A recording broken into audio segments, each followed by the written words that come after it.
Hello, ladies and gentlemen. Welcome to another episode of Beatdowns with the Boz. So today I have a pretty sweet brew for you. It's a black-green Eldrazi deck. There's a mono-black Eldrazi deck that's been floating around some circles. You guys might have heard about it on social media. And there's a few things that I don't really like about the list, so I decided to add some green to basically fill in the blanks. This deck's going to be a little bit more synergistic. There's a legitimate Eldrazi theme. We've got Metallic Mimic, which is going to be naming Eldrazi, making all of our Eldrazi bigger. And we also have Corrupted Crossroads to help pull our mana together. So Metallic Mimic is basically our best 2-drop. It's going to allow every single thing to come in with an extra +1/+1 counter on it, which is particularly great because some of our creatures are spells, like Bearer of Silence. It essentially has Kicker, where we can make our opponent sacrifice a creature. But then there's also these Catacomb Sifters and Scion Summoners, which come into play with 2 bodies that are both Eldrazi. So if you ever go turn 2 Metallic Mimic into turn 3 Catacomb Sifter, instead of a 2/3 and a 1/1, your Catacomb Sifter is going to bring you a 3/4 and a 2/2, which is a pretty insane rate for 3 mana. Also at the 2 mana slot, just don't want to pass it by, we've got Heart of Kiran, just an absolutely standout card. Just so good. It's not a Eldrazi, so it won't get the boost from Metallic Mimic, but we've got this Ruins of Oran-Rief hanging out in our mana base, which can put a +1/+1 counter on any colorless creature. So the turn we play Heart of Kiran, if we can also crew it, we can give it a counter with this Ruins of Oran-Rief and keep it outside of Grasp of Darkness range, which is pretty sweet. Also have Matter Reshapers, just a great value creature. Thoughtnot Seer, we've seen him do a lot of good work in Modern. He's not quite as good in Standard, but still fairly powerful. And the fact that we can play him as a 5/5, pulling him out of Grasp of Darkness range does a lot of good work. We have 4 Walking Ballistas, so including the Heart of Kiran's, Walking Ballistas are the one creature that's not actually an Eldrazi, but because it's colorless, it still gets the +1/+1 counter from Ruins of Oran-Rief. And Walking Ballista is just kind of a just generally great card. It's really good against the Saheeli combo decks. It has some great utility against Mardu vehicles, and it's just, kind of a strong card. And then to top things off, we've got 2 Distended Mindbenders so that, we can really mess with our opponent's hand, play a big body, get some good value. And we've got Scion Summoner, Catacomb Sifter, and Matter Reshaper, which are all going to be perfect creatures to sacrifice to our Distended Mindbender, potentially playing it on turn 4. The mana is a little crazy. We only have 2 basic lands, but we do have a pretty healthy number of black and green sources. For double black, where we don't have a lot, but we should have enough to be able to play Distended Mindbender, in the late game. We also have these Westvale Abbeys and Hissing Quagmire, so we actually have a lot in our mana base that can do stuff. We have a full 10 lands that are kind of like spell lands. So between that, the Bearer of Silences, the Matter Reshaper, Ballista getting some value, there's a lot of value built into this deck, and the curve doesn't go up that high. So, and then, just to round things out, we've got 4 Fatal Pushes, so you don't get run over. And notably, because we have these Scion Summoners and Catacomb Sifters and Ballista, we can actually turn on the Revolt quite easily, which is kind of a sweet little thing about this deck. So in the sideboard, just to basically round things out, we've got 5 discard spells, 4 Transgress the Mind, and another Distended Mindbender. We've got a little bit more top end in the form of these 3 Rowdy Smashers and 2 Ob Nixilis. And then if we need a little bit more removal, I've got 3 Warping Wails, which are mainly here for Saheeli, and then 2 Ruinous Path, because against some decks, we're going to want just a card that can kill a creature or kill a planeswalker. And that's basically it. So pretty sweet deck. It'll be interesting to see how it does. And now we'll get to it and find out. All right, so here we are in our first match. Our hand is a little on the mana light side, but we have this Fatal Push, so hopefully we don't get run over. And we have this Catacomb Sifter, which if we can play it, we're basically guaranteed going to be able to play our Thoughtnot Seers. And if Matter Reshaper dies, it might also get us our land drop. So I think this is actually a pretty good hand, even though both of our lands come into play tapped and we only have 2 of them.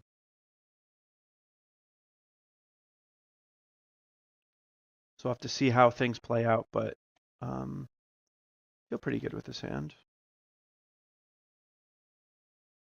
So basic Forest and Oath of Nissa. I doubt it's the green-white deck that I love so much. We're probably up against some sort of Saheeli deck, although some of the green-black decks also play this. Tamiyo. So it looks like we're up against some sort of 4-color brew. I would assume that this is a 4-color Saheeli.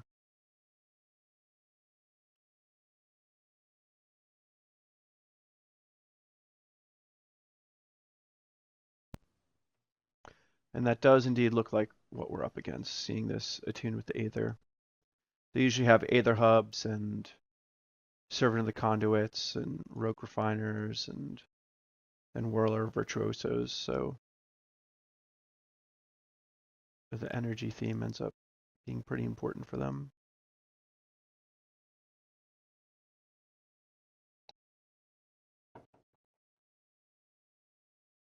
Ooh, and our opponent made the mistake of not playing a land. So little unfortunate for our opponent. We might be in an unfortunate situation too, considering we haven't drawn a land yet. And we're not going to draw a land this turn either.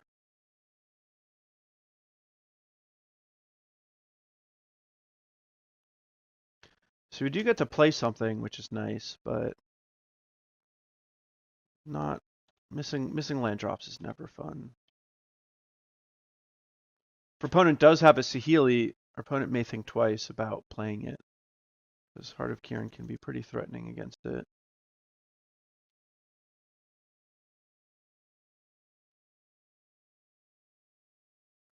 Come on, land. Oh, man, this is really unlucky. We do play 24 lands. Unfortunately now, 5 of the lands that we could draw come to play tapped. It's a little unfortunate. So this might be getting out of hand soon.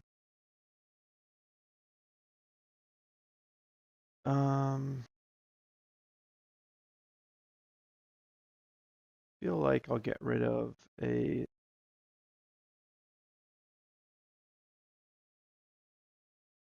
Thoughtnot Seer.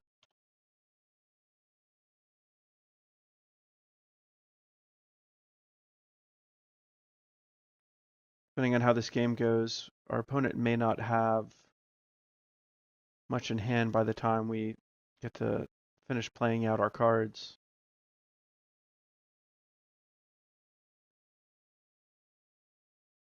But we're gonna have to kill this Thopter now. That's unfortunate.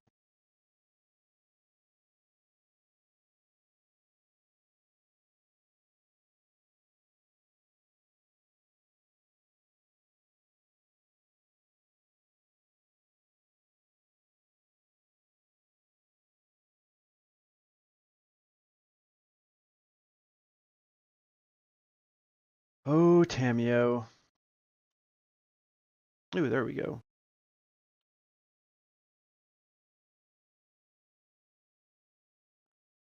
So I think because of our mana situation, I'm going to play this Matter Reshaper. And that way if I draw a land next turn, I can play this Distended Mindbender.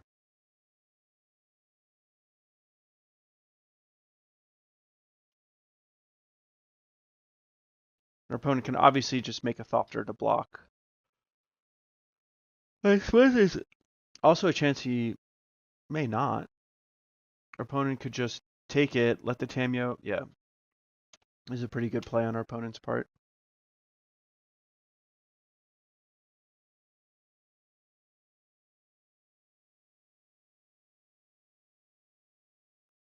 Two more cards. Ugh.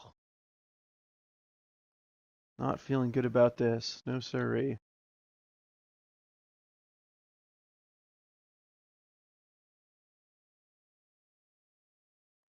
The one silver lining might be if we draw a land and our opponent has a removal spell for our heart, we may be able to take it with Distended Mindbender before our opponent can kill our heart. So at least we can kill the Tamiyo. But this Tamiyo has drawn 3 cards and traded with our Fatal Push. So it's definitely done a lot of good work for our opponent.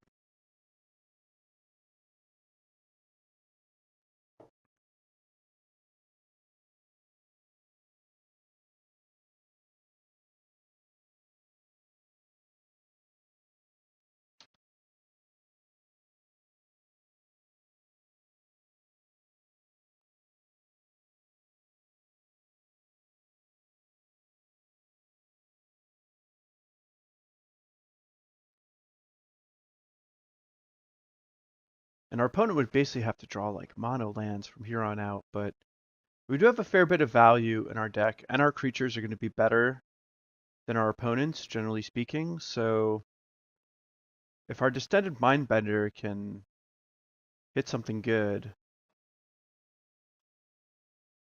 this might get us a land, which is not that bad. Oh man. Literally like the only thing we could get that wouldn't be good. Oh, it did hurt our land, which is cool. So I have to imagine this means that we can kill the Tamiyo. Um,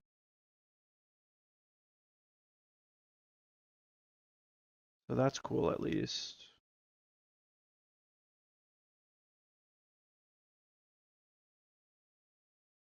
And actually, I think I'm going to go for Catacomb Sifter.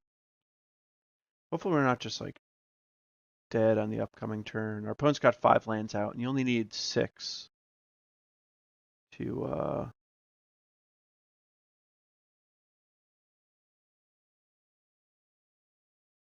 win with the combo. He's going to play Felidar when it comes into play, have it untap a land, and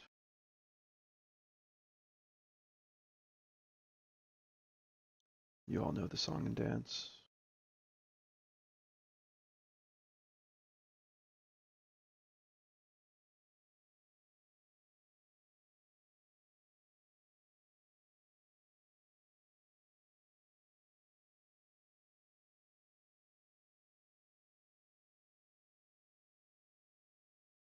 So we got to kill the Tamiyo, but man, oh man, did it draw a lot of cards. And it soaked up like some life.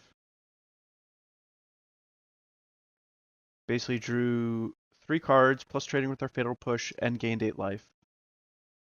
Suppose my opponent used 3 energy to chump block it 1 turn, but even still, pretty good.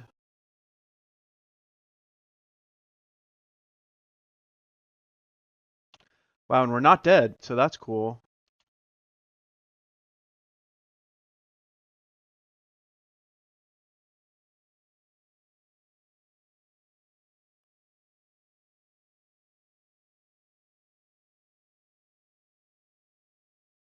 I wonder what my opponent could have.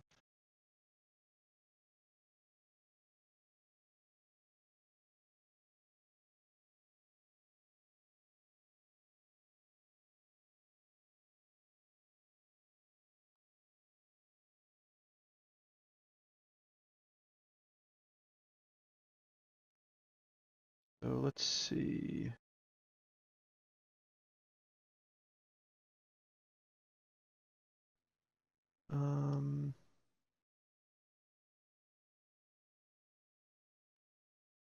Guess I just want to play the Distended Mindbender. Could have put the +1 counter on this Eldrazi, knowing that things were likely to play out this way, but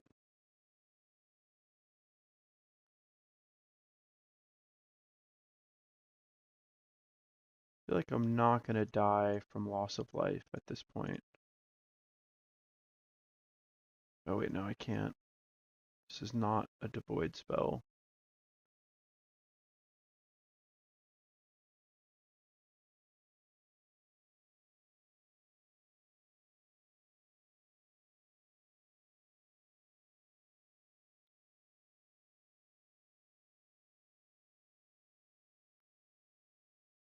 All right, so we can take Saheeli and the Guardian. That's pretty sweet. I feel like what I probably want to take is Harness Lightning plus Felidar.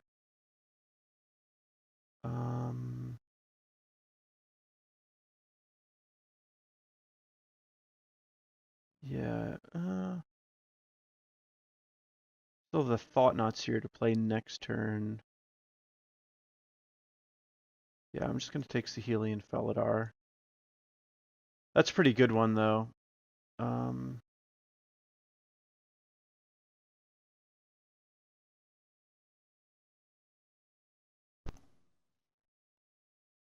think this means I can't attack, unfortunately, with that the way my opponent's hand is set up. Because oh wait, I already animated it. Never mind. Definitely could have attacked. I definitely want to start playing defense though, because with that Harness Lightning, my opponent could just kill the Mindbender and attack with everything else. If I only had the Eldrazi signed block, it'd be pretty bad, but I'd forgotten that I'd already animated my heart, so just missed 4 damage.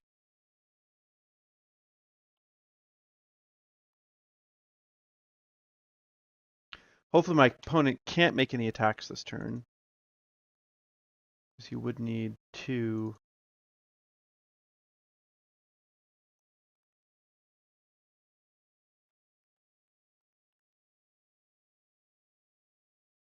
And it looks like my opponent's seriously flooding the board.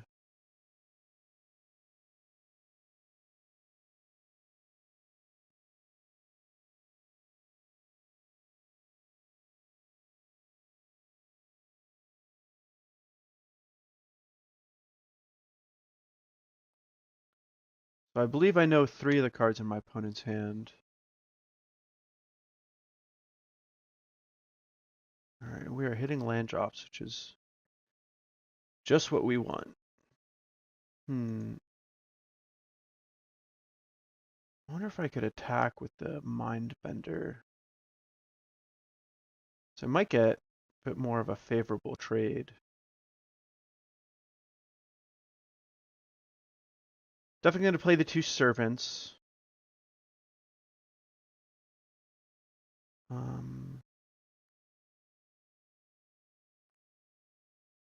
So that'll leave me with potentially 3 blockers. I feel like that's okay.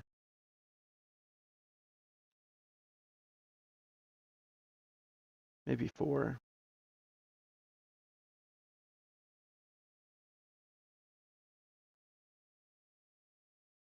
I don't want to wait too long in a board stall, just because my opponent can kind of flood the board better than I can with the World Virtuosos being multiple bodies, Rogue Refiner, cantripping. So all this would be a much more threatening attack if I had already hit my opponent for 4. This is kind of, I think, just what I'm working with at the moment. I also have to really worry about my opponent top decking something like a Eldrazi Displacer, which I know a lot of these decks do. Wow, my opponent didn't fire off the Harness Lightning end of turn, so that's pretty big. That would have been, I mean, well, I guess my opponent does just have a ton of mana.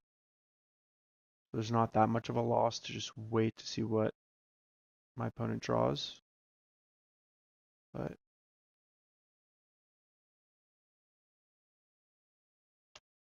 alright, am I dead? Ooh, Blinking Oath of Chandra is not too bad either. But this could be it.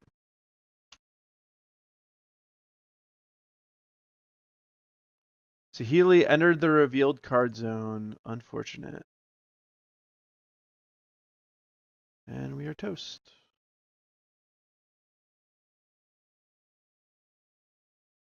A little unfortunate. All right, so Bearer of Silence. Gonna get out of here. And a few different ways that I could go. Don't really have a lot to. I think Walking Ballista in this matchup is basically one of my 2 drops.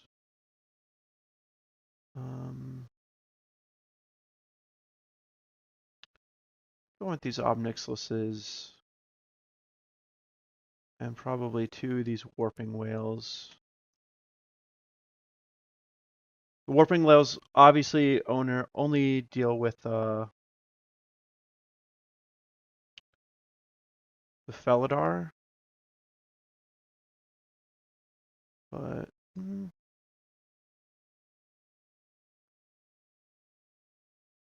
so I've got Ballista, Push.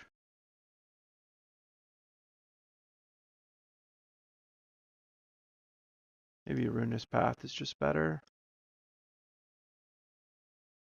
I think in one Ruinous Path and another Distended Mindbender.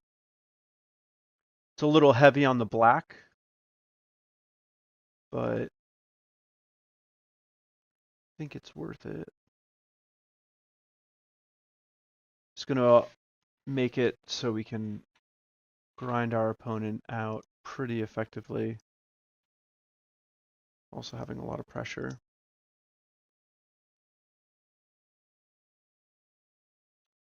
And one lander is not keepable. This hand's so bad, but I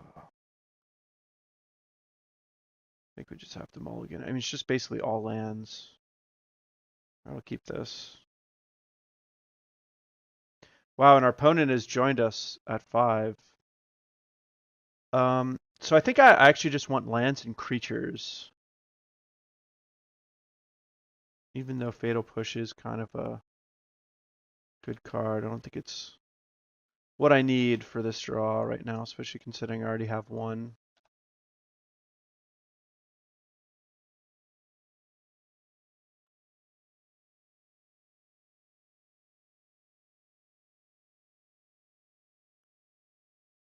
And if we could rip some lands, that'd be really nice.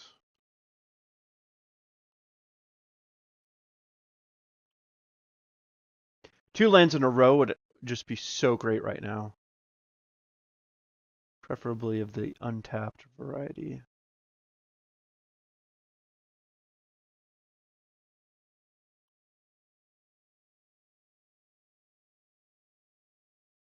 Come on, yes.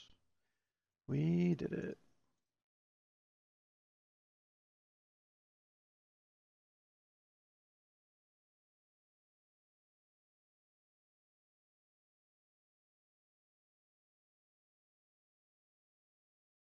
So our deck is only playing 24 lands, which is a little shy for how many 4 and 5 mana spells we have. But our Matter Reshapers, when they die, are going to be a land drop some portion of the time. Also, we have 4 Catacomb Sifters and 3 Scion Summoners, which all come with an Eldrazi Scion that's worth like a colorless. So I really can't imagine that we're going to be having mana problems like this too often.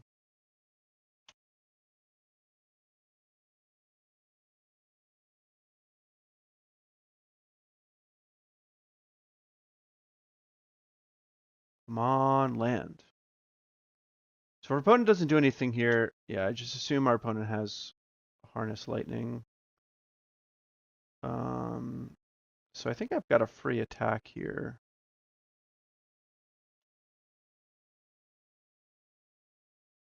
I feel like there's no way our opponent uses a removal spell or blocks here.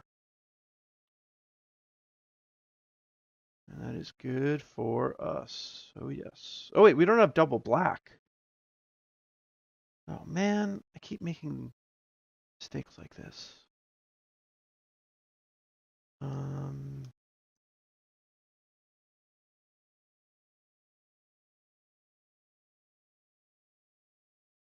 I keep thinking like Corrupted Crossroads does not pay for Distended Mindbender.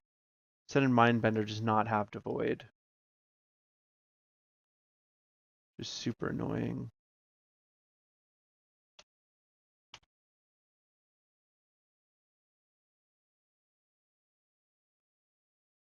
And I don't really want to Fatal Push the Servant because I really want to draw black mana and play one of these.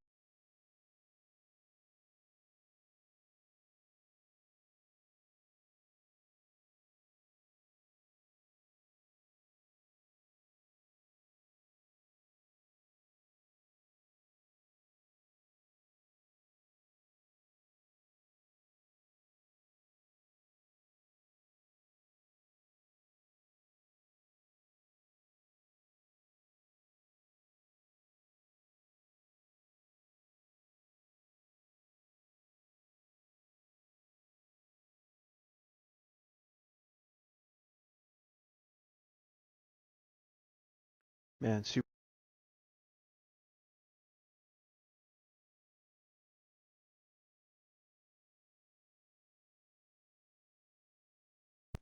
So awkward.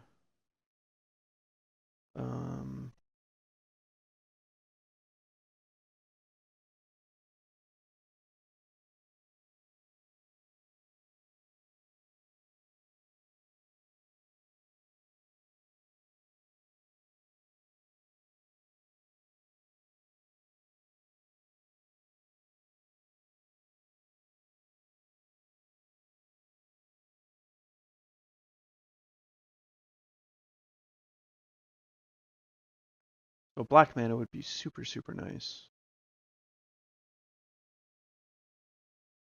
I really hope we're not just dead here. Really, really hoping.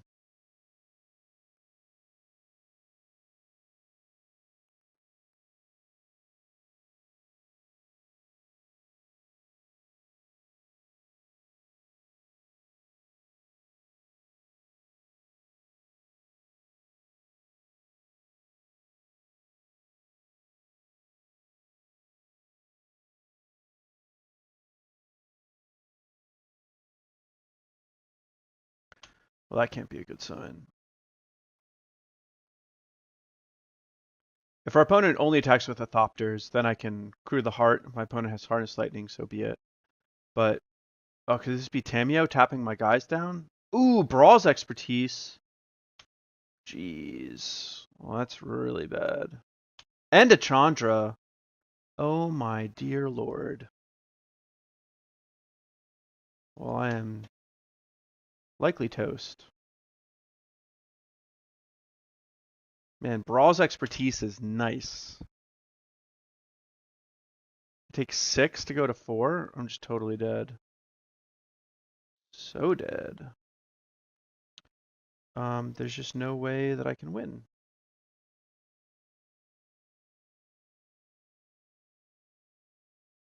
I need my opponent to make some sort of heinous mistake.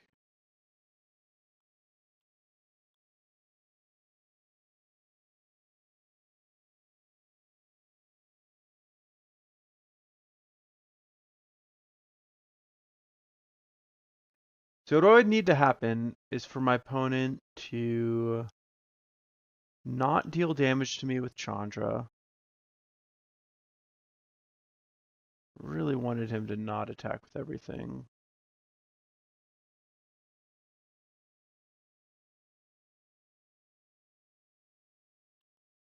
Okay. Can I get a 2-drop of some sort? Battlefield. Alright, we're dead. Well, that was quick. Alright, so here we are in our second match. We are fortunate enough to be keeping a 7-card hand and have Metallic Mimic. But we don't have a third land, which has been a theme of the night so far. And we are on the draw. Two things that do matter. But I'm very happy to push this. Get that out of here before it goes crazy.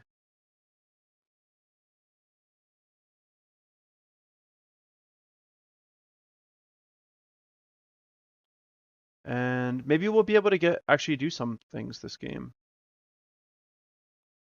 Would be nice.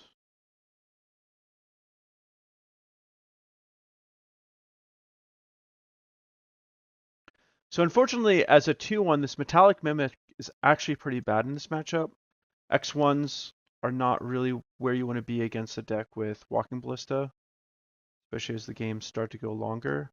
But this Metallic Mimic will give a little insulation to our future X1s, like Bearer of Silence.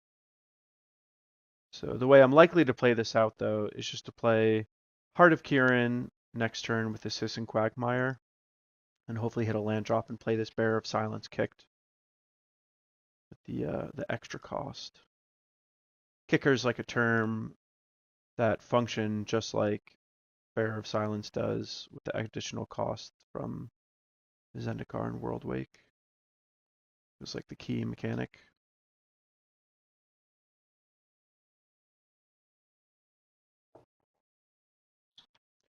So I have to imagine that my opponent has potential to play a removal spell or a creature and just doesn't have any idea how threatening this Metallic Mimic is.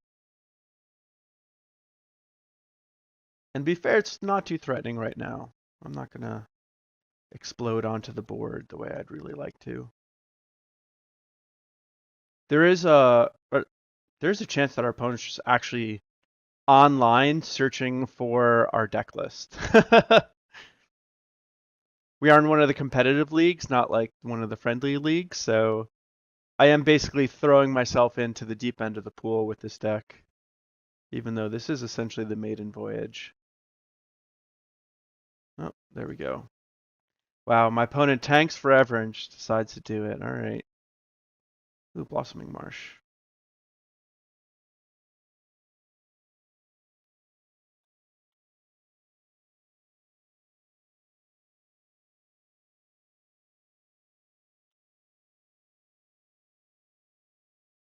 Creature number 1. Creature number 2.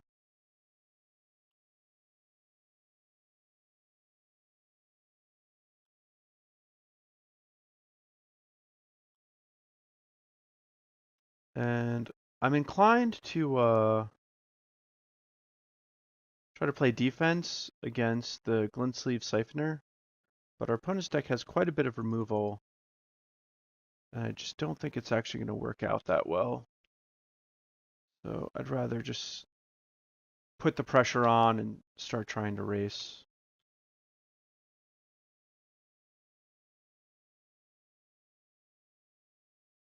Uh-oh, if this is a... Okay. First card is pretty good too, though. If our opponent wants to play some defense, certainly could. He's got enough mana to animate or activate his Walking Ballista to become a 3/3 and shoot down a Matter Reshaper for free.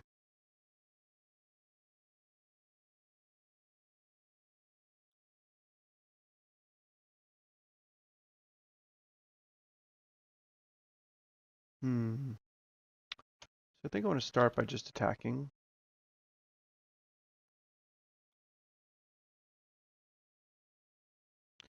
And if our opponent just goes for trades, then I can do some good work with this Bearer of Silence.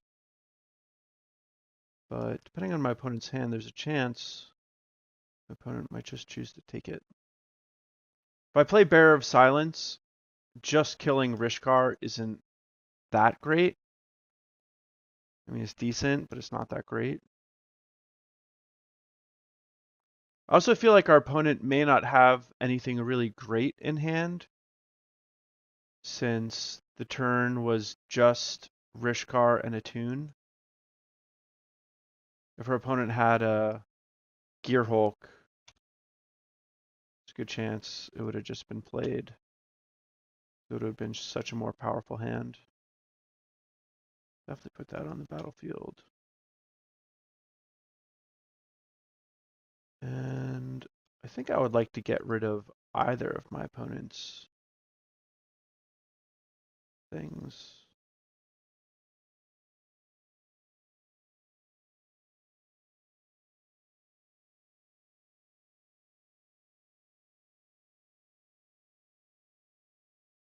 So my opponent could shoot the Eldrazi Scion and then sacrifice the Bearer of the Walking Ballista.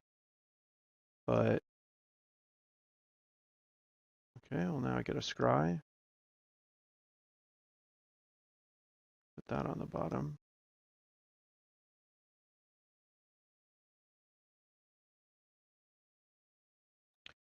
And Walking Ballista is gone. We are in a kind of ahead now. Our opponent can draw some cards at the cost of his life. But this 3/2 is not going to do a whole lot, and I'm already generating quite a bit of value. The Matter Reshaper putting a Catacomb Sifter into play. Kind of a big game. Tireless Tracker's no joke, though. That's certainly one way my opponent can dig his way out of this. But the Matter Reshaper will be able to attack into the tracker, and Bearer of Suns will fly over, so opponent's kind of got to do something. There's the push.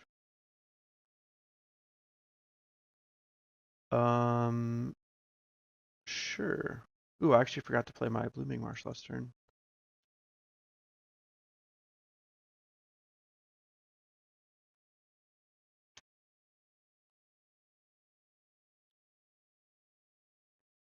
So with this Walking Ballista, it means I can just attack into this Tireless Tracker. Pretty nice.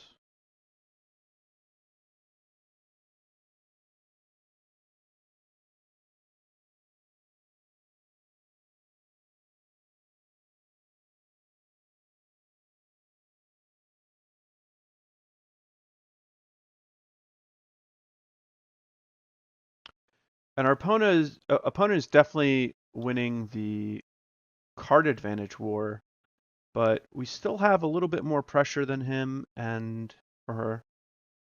And we're not out of gas yet. We've done some good work on our opponent's life total. If we hit a land drop and we can play Heart plus Thoughtnot Seer, it's like a pretty big game.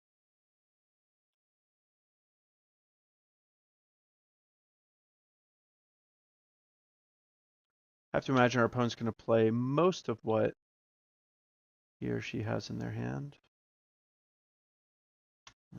There's the Gear Hulk. It'll be really nice to draw some fatal pushes right now.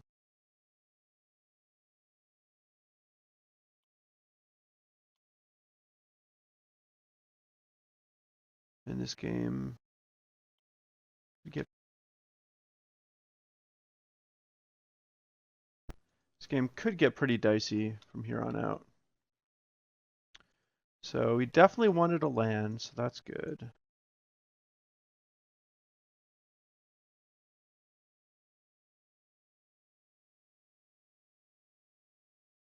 Yeah, get that out of there.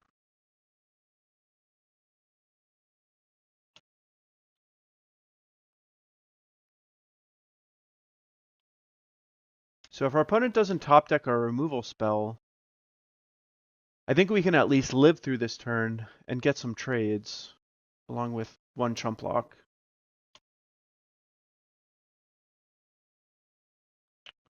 So it's not going to be good, but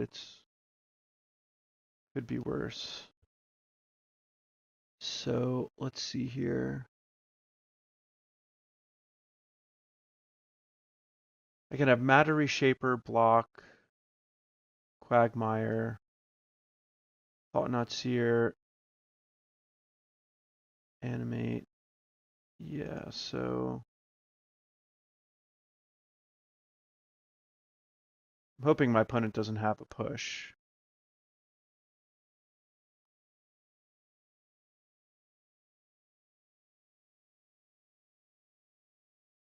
And we will obviously be dead to Walking Ballista at any point in time.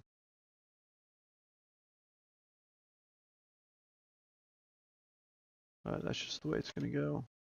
Take 6, go to 3. But we've got a, we've got a line.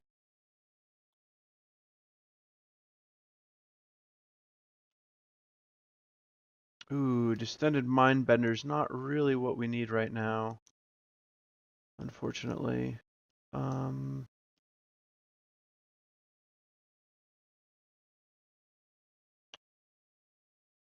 6 lands. Yeah, I think we're just gonna have to let that go.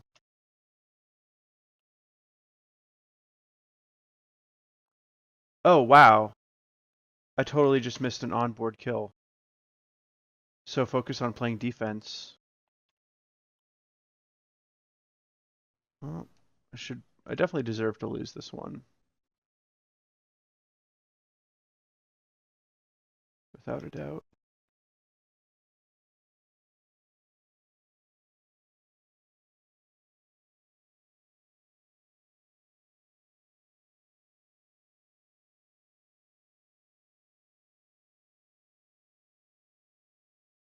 So let's see, if I animate the Hissing Quagmire,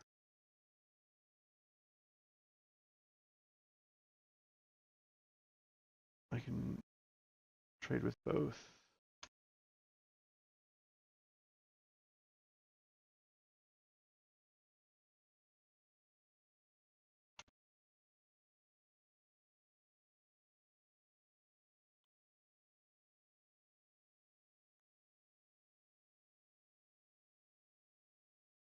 My opponent just needs to draw a Ballista and I'm dead.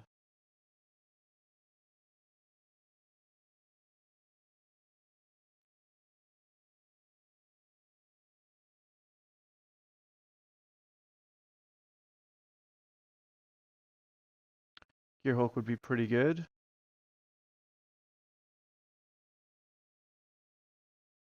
Gearhulk notably is bigger than Mindbender.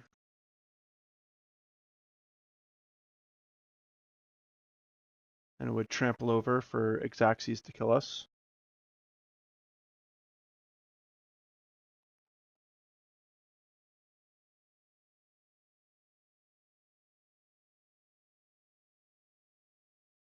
I wonder what my opponent's doing here.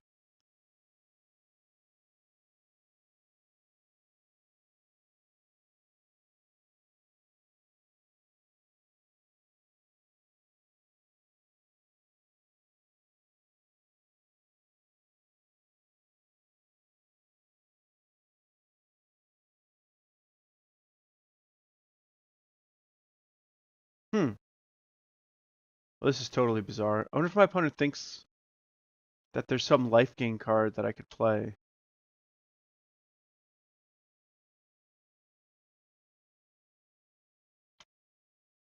What is going on? Well, now I hope I draw Ballista. Nope, I'm dead. All right.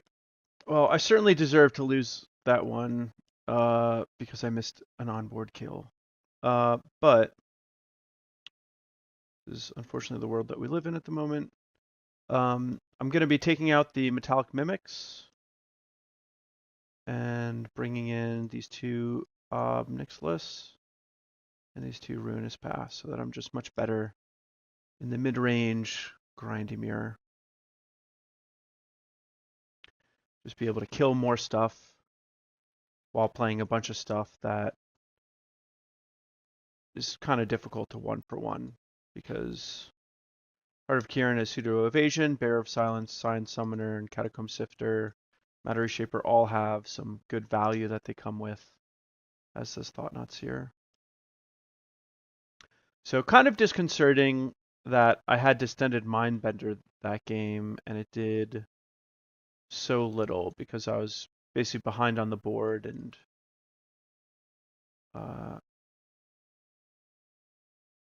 couldn't really do anything with it. But the Matter Reshapers were an all-star. That's for sure. That card was nice. That was actually really impressive how good Matter Reshaper was.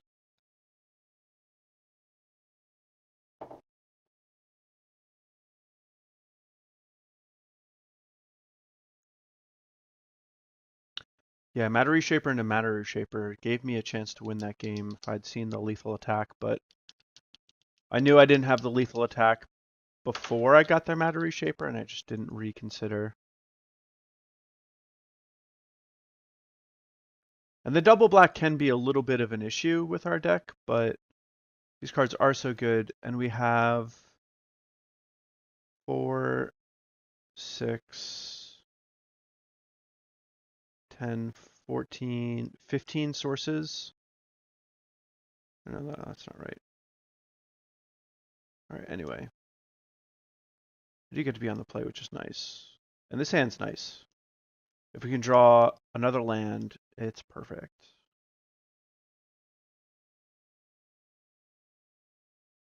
And if our opponent plays that Rhino, I wonder if we can push it with that trigger on the stack. I would assume that we can. I'm not sure. If we get stuck on 2 lands again, though, I'm going to flip out.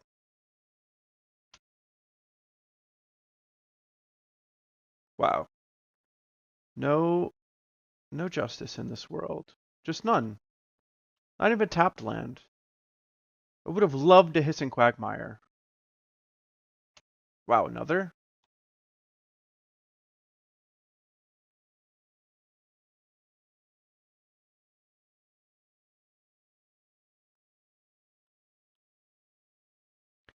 See if my opponent has the tracker. Maybe a Gonti? Ballista. Alright, well, I'm pretty happy that we get to kill that.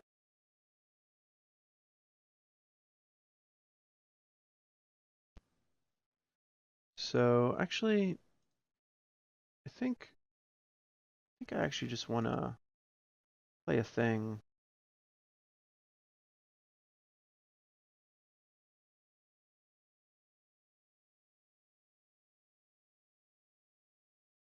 No, that can't be right. I feel like I'm going to be able to run my opponent out of stuff. If my opponent doesn't play 2 creatures this turn, and it may be that my opponent has chooses to play something like a Gear Hulk and taps out, or a Gonti, then the Bear of Silence will be able to hit a premium target. Oh, Rishkar.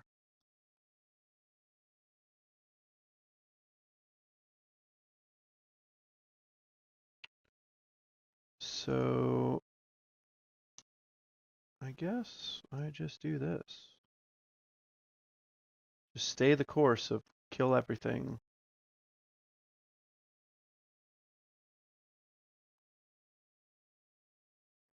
Gets to shoot me, but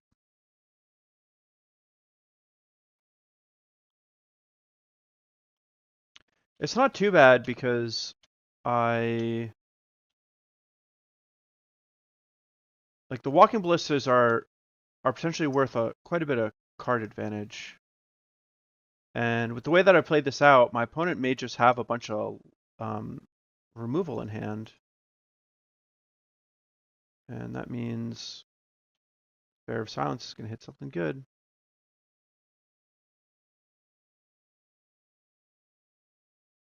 And this is pretty bad for my opponent. My opponent just has lands and removal spells in his hand. Removal spells are not particularly good against my deck.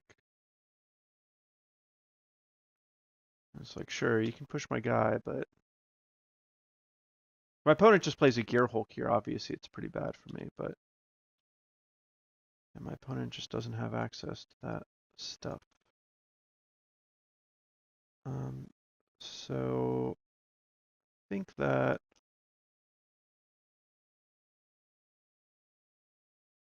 I just want to play a Matter Reshaper here. And I'll just make my opponent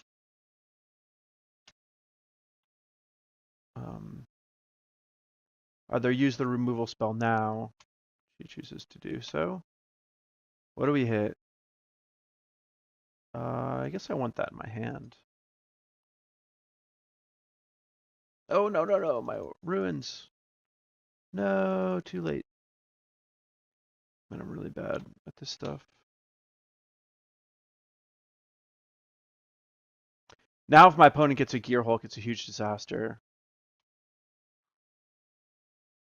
Still not really looking that good though.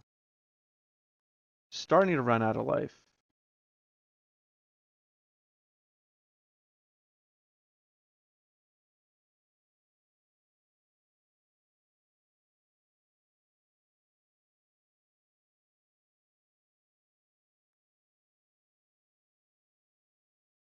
Shouldn't have to worry about a whole lot of haste damage, but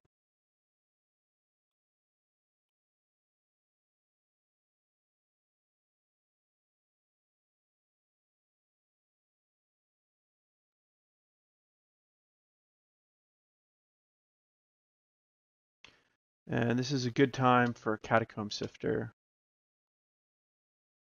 which is going to be able to make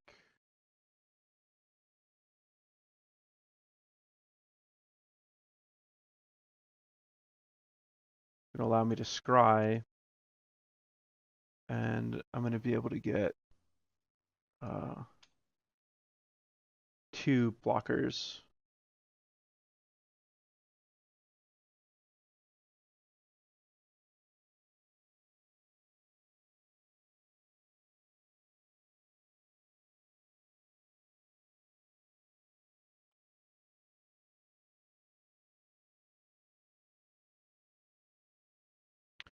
This is pretty nice.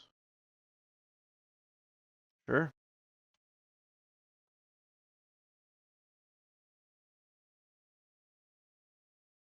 And I still got to feign a Walking Ballista. Although Walking Ballista right now would only be able to knock me to 1. So I got to tread pretty lightly.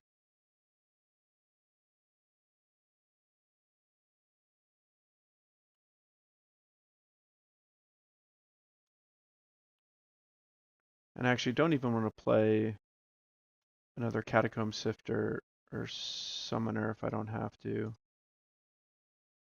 Simply because I don't want to lose the life.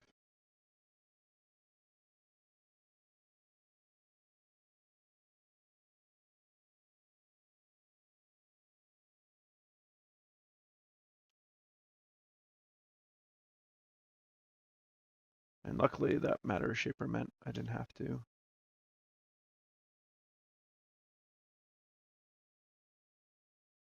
Ooh, Abbey's a good draw. I like that.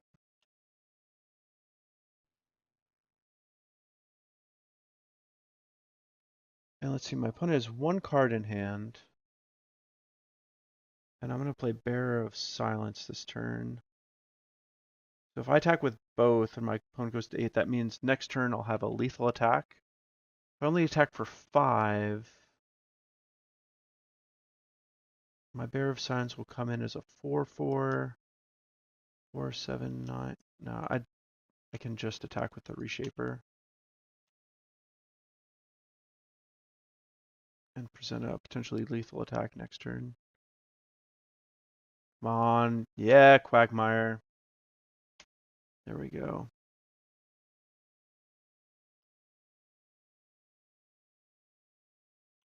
Oh, I would...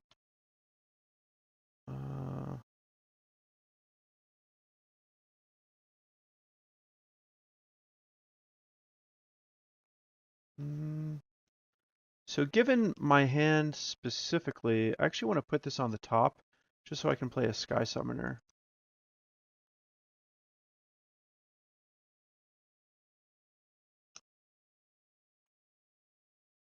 Because then I'm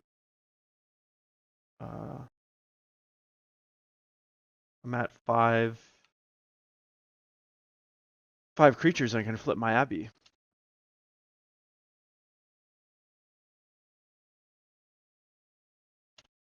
And that is pretty sweet.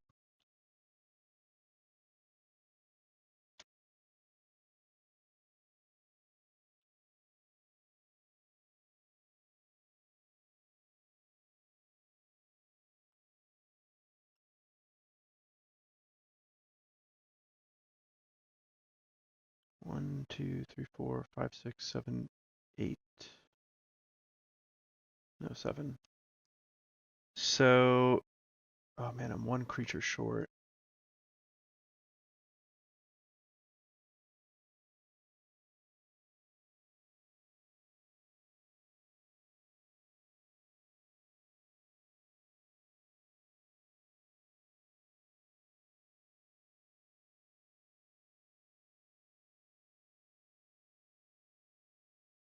My opponent probably needs to trade here.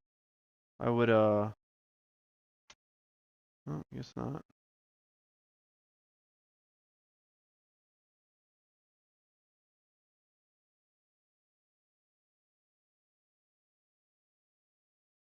One, two, three, four, five, six. Pretty sure I'm going to be fine without casting this Scion Summoner.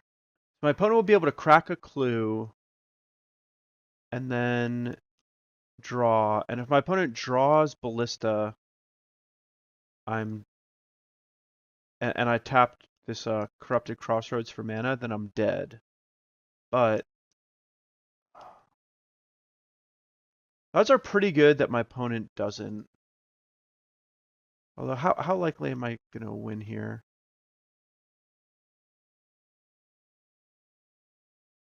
My opponent would need to draw 3 removal spells, which is impossible.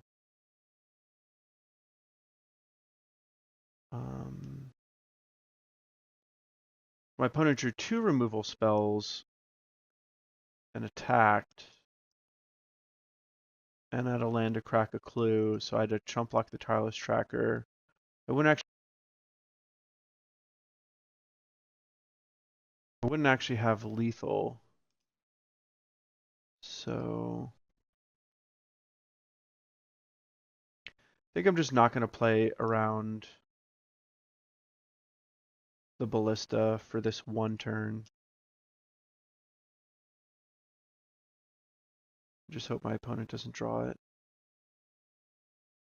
He only has 2 draw steps to get it, and there's only 2.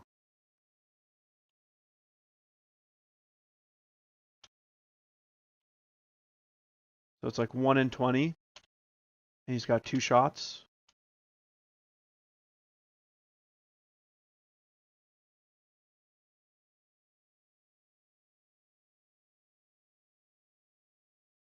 Because this way, basically, no matter what happens, I'm going to be able to flip my Abbey and kill my opponent this turn.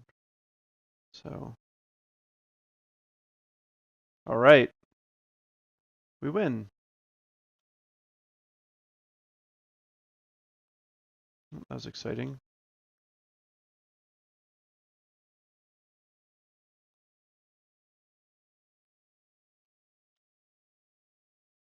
So despite some mana problems at the beginning of the game, we got there. But this has certainly been an interesting game. I'll put that on the bottom. 2, 3, 4, 5, 6, 7, 8. So I'll just put it on the bottom.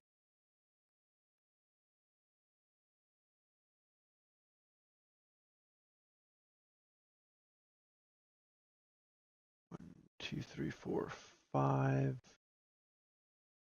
So I could potentially die if I just attacked. 2, 3, 4, 5, 6, 7. I'm actually going to hold off with the attack for this turn, and then swing it on the following turn. So I'll flip Abbey end of turn.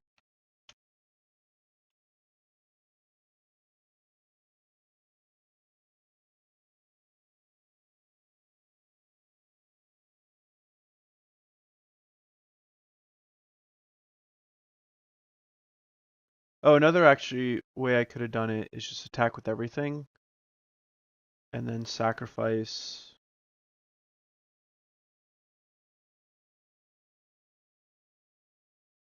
everything except for one of the 2/2s that was dealing damage. Although if my opponent drew a removal spell, you could attack in. Yeah, so I think this is safest. I still need to feign the dreaded Ballista though.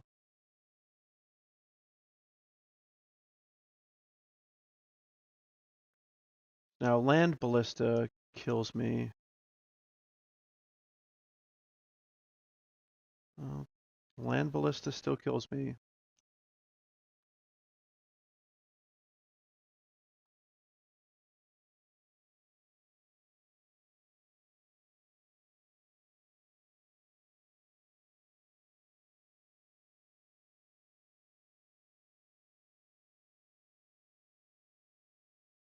I get to do a lot of scrying, which is nice. Pretty sure I just want to scry to a removal spell. Bottom. Bottom. Bottom. Bottom. And we can top that. Top.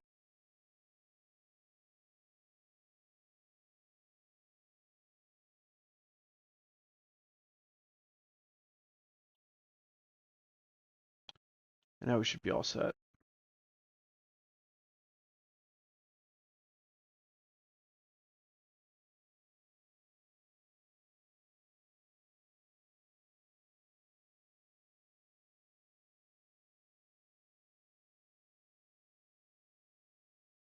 Whoops. Do not want to tap like that.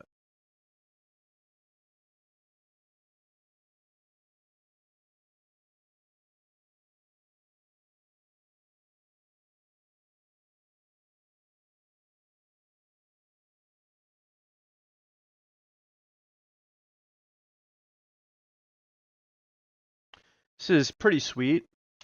Seems like actually in this matchup our opponent just can't deal with our threat base whatsoever.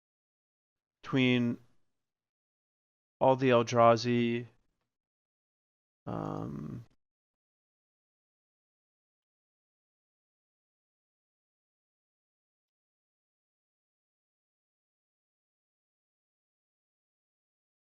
so 5, 6, 7, 8, 9. I feel like I should just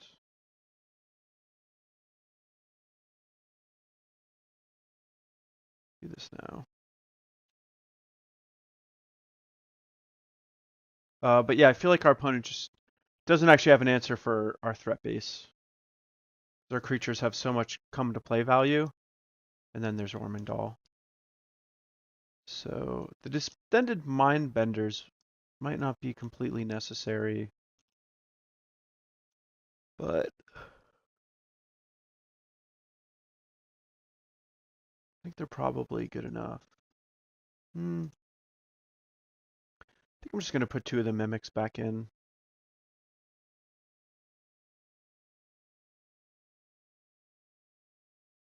So Warping Wail can kill the Siphoners, which are 2 of the cards that I'm most worried about.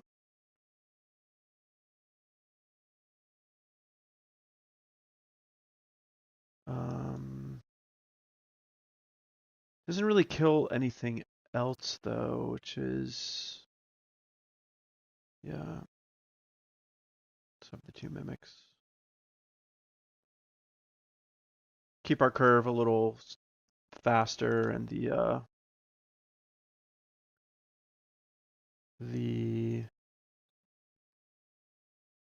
hand disruption isn't nearly as good on the draw.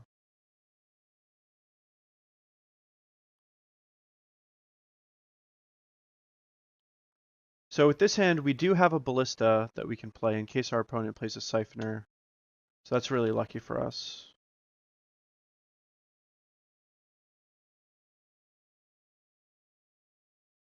We are definitely going to take that out right now.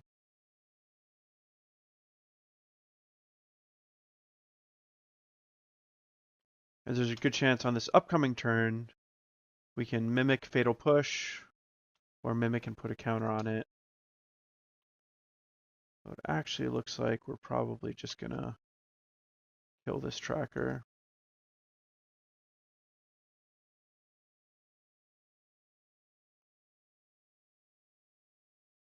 This means casting our Catacomb Sifter will be a little more difficult, but all right, Gonti's fine.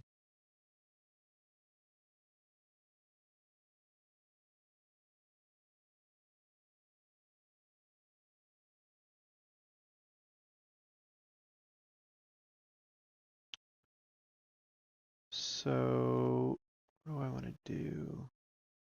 Kind of want to get my Metallic Mimic online, but I feel like whatever I play, my opponent's likely to kill. So I think I'm just going to play the Scion. even though it's not nearly as good value. And with the intention of going Mimic, push next turn.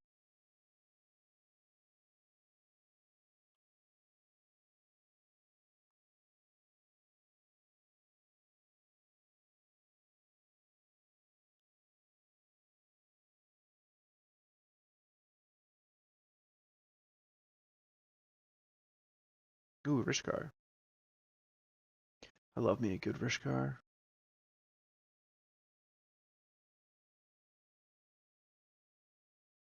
It's actually pretty crazy how in some, like, it's pretty crazy how sometimes Rishkar just doesn't even feel good enough. Kind of blows my mind. So we're definitely kill that.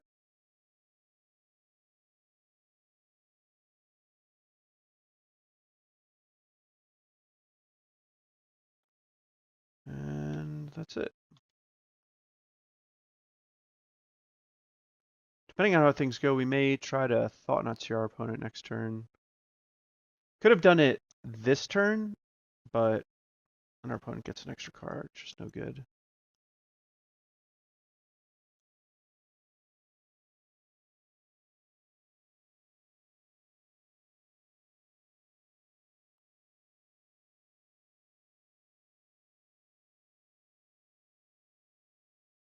And we can't really block Dante right now.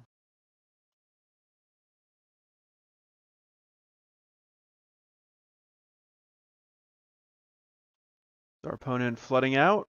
Does our opponent have one of our spells to cast? That's going to be annoying to slog through.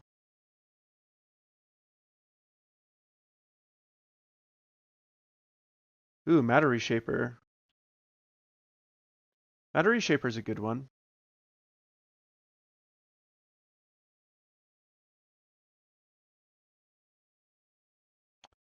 So this seems like a good opportunity to cast our Thoughtnot Seer.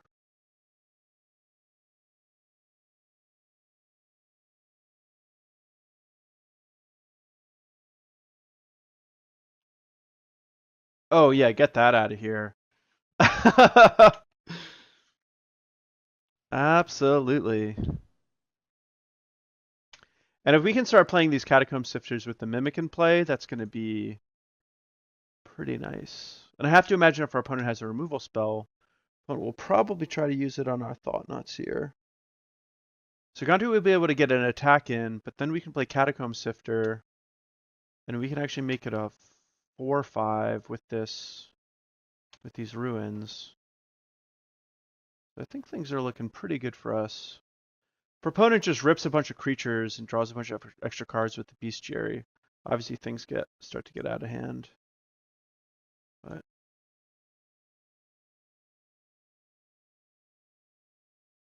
we get to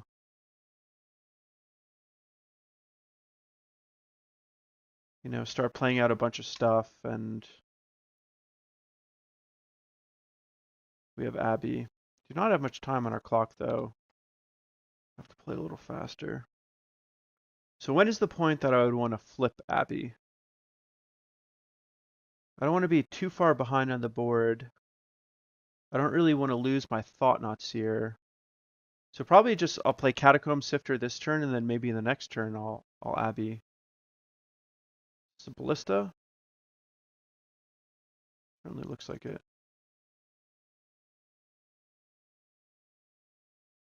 The Ballista is pretty annoying. I have to imagine the Ballista is shooting down Metallic Mimic. 4/4 is no joke.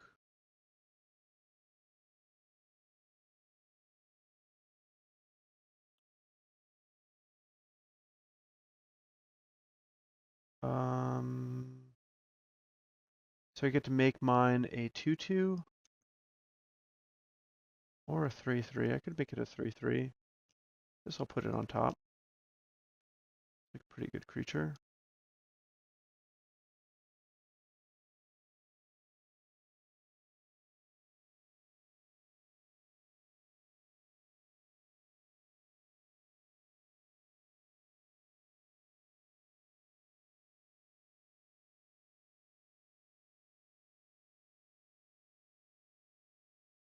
like to attack with the Thoughtnot Seer, I think.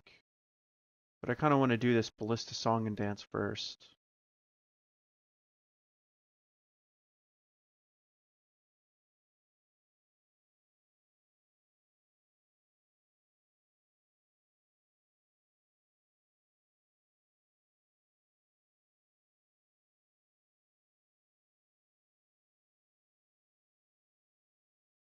Oh, I actually totally messed this up. Oh, no, I didn't.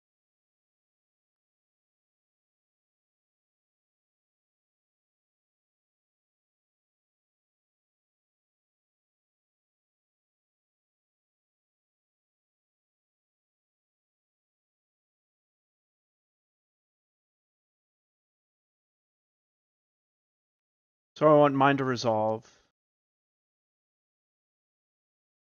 And then I can do it again. That way my opponent can't actually shoot down any of my stuff.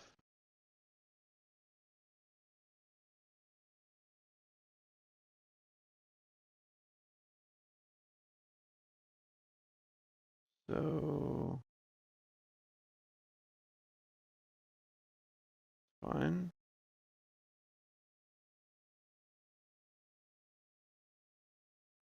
And I get an extra point of damage on my opponent.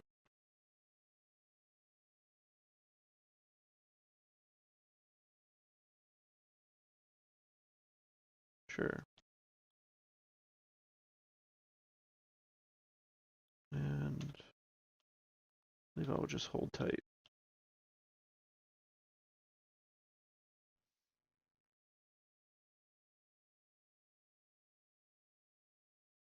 Ooh, card advantage online. So I will be able to shoot the tracker potentially.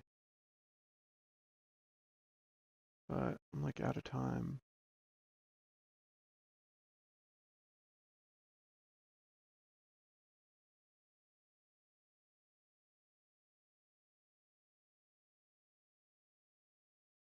And then Gonti can draw the card. Oh, not looking good.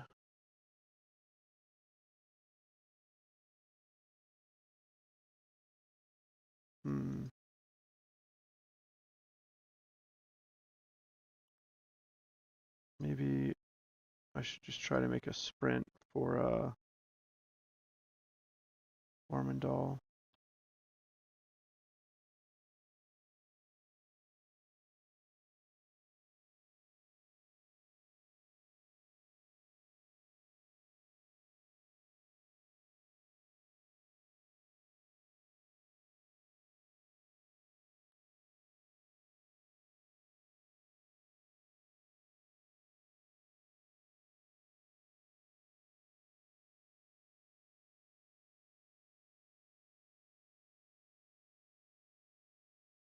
One, two, three, four, five.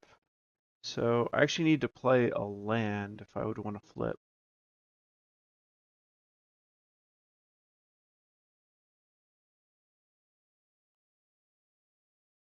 So a Gearhulk would be pretty good.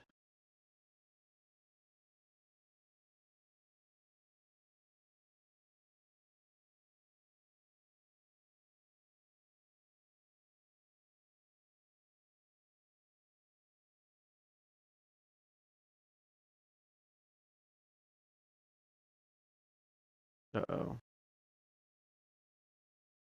Oh no, is this another Ballista? If this is another Ballista, there's like, then this game really is over. I can shoot down all my stuff.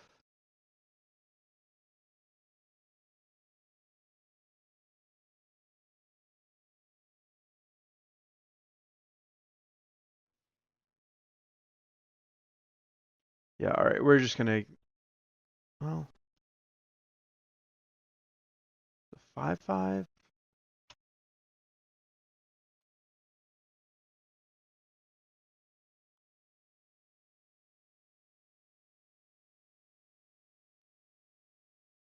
Maybe I can make it through this. 1, 2 activations. Oh, that's gonna be an 8/8. Maybe actually I can't.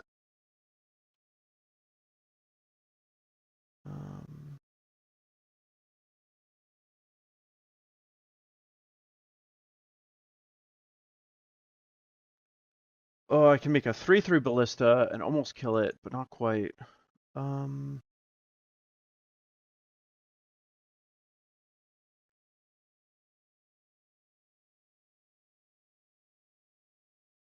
it's actually going to be a 10/10 on my opponent's turn. Yeah, I'm just dead. All right, next game. All right, so here we go. We get to be on the play, finally. Ooh, and this hand's nice. We'll definitely keep this hand. This is a pretty controlling hand, but I like it. This would be a nice hand to have against Mardu vehicles. And that is indeed what we are up against. So I think that I want to lead off with a Ballista here.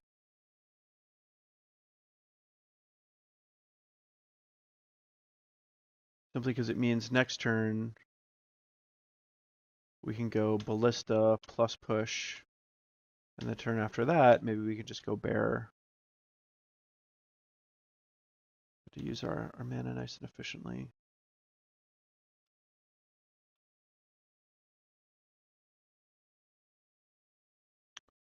Nope, not yet at least.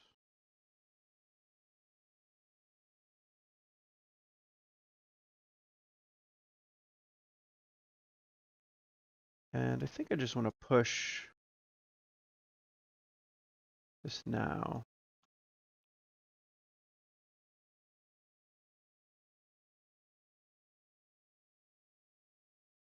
Our opponent could have a removal spell for our Ballista,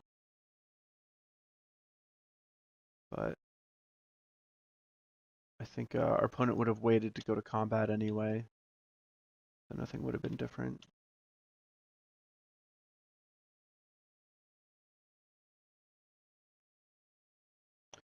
And I think we can afford to take a hit from the heart. Wow, and our opponent's hand is awful. But it means that if our opponent ever finds a way to kill our Thoughtnot Seer, our opponent's just going to draw a card. So Unlicensed Disintegration off the top would be phenomenal for our opponent. Although Scrounger's, you know, not bad.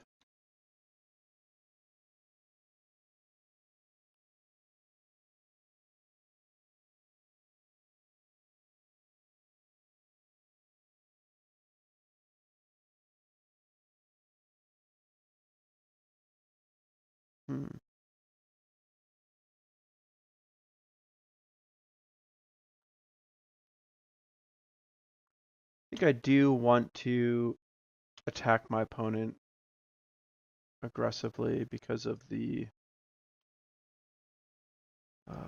Unlicensed Disintegration, Thoughtnot Seer thing. And I've got this Fatal Push for Heart / Scrounger. And with the Quagmire, I can crack back for a fair amount.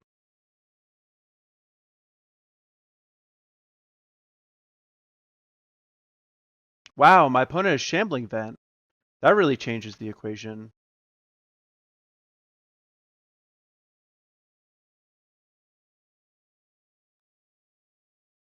Does indeed.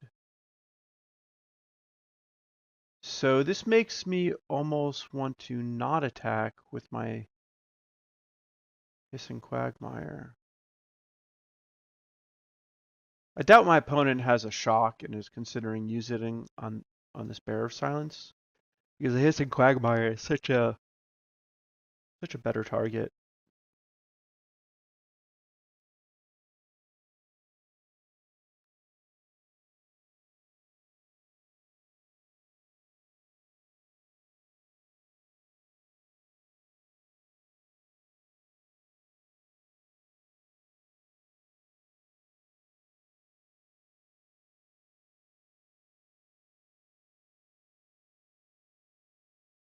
my opponent's got.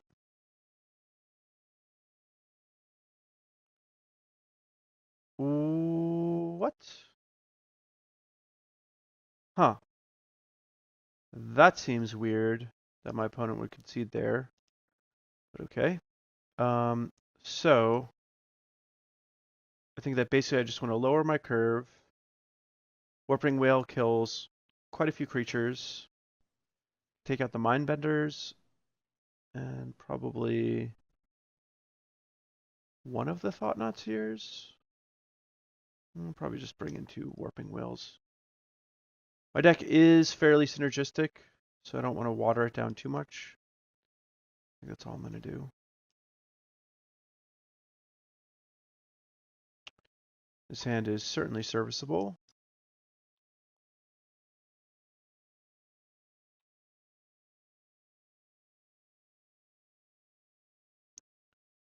And I think I'm going to play the Ruins of Oran-Rief, because there's a good chance I'm going to go turn 2 Ballista, turn 3 Ballista, and turn 3 Ballista with Ruins of Oran-Rief. It's like pretty sweet. So.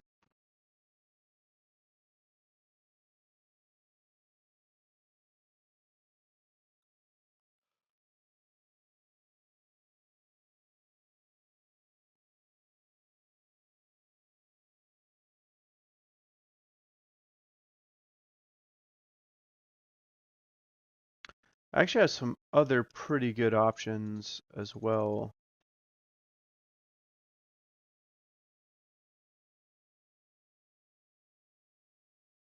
Playing Matter Reshaper, Catacomb Sifter would also be pretty nice. So if there's something like a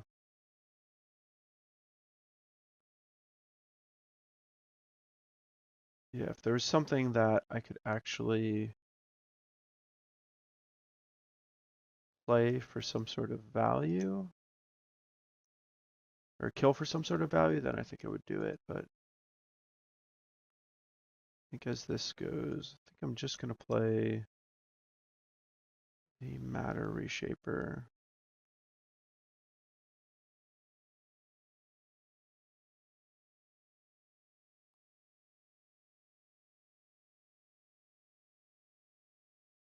Man, that Foreboding Ruins, that's like a relic from the Pro Tour deck list specifically.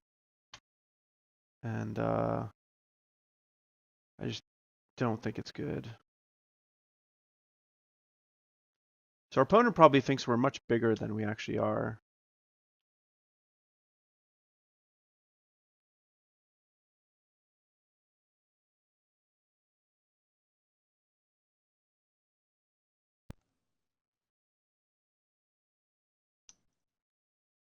And here,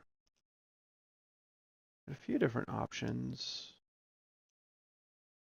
A few cards in hand. I think what I want to do, play this Ballista on 1. And the Heart.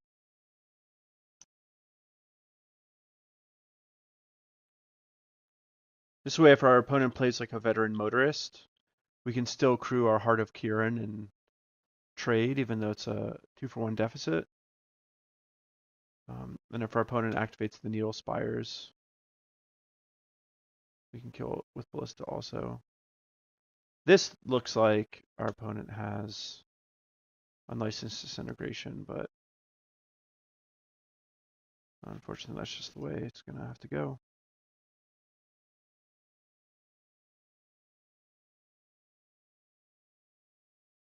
Don't really have a good choice here.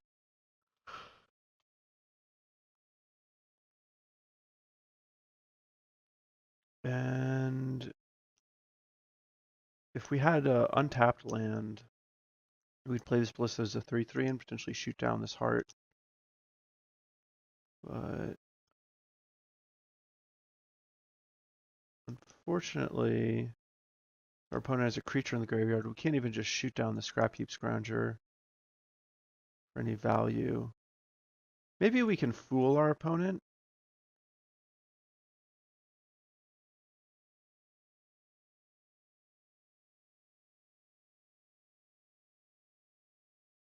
Into thinking that we have a thing that we do not have.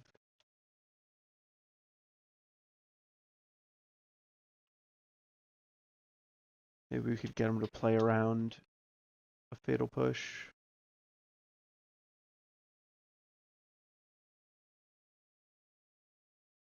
It's obviously a long shot, but it's our only line.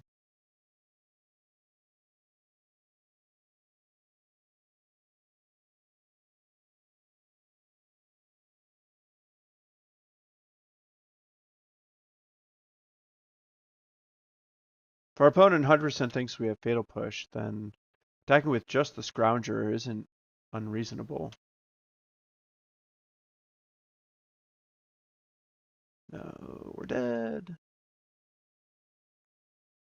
Oh, our opponent has evened it out.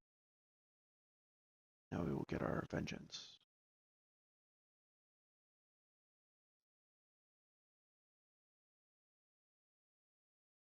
We could actually take out all the Thoughtnot Seers for 3 Reality Smashers and a Warping Wail. And I kind of like that.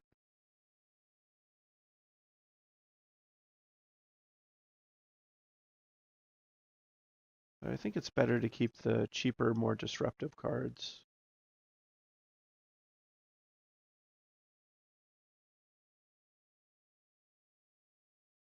Our opponent has unfortunately mulliganed.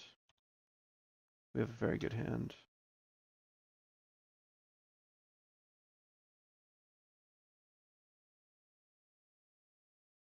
Red man, is this Inventor's Apprentice? Alright, Thraben Inspector is fine. We don't need to interact with that.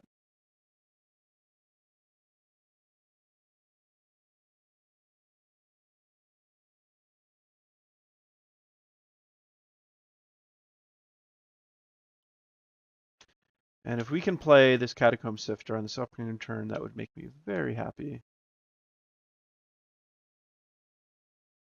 Come on, let me do it.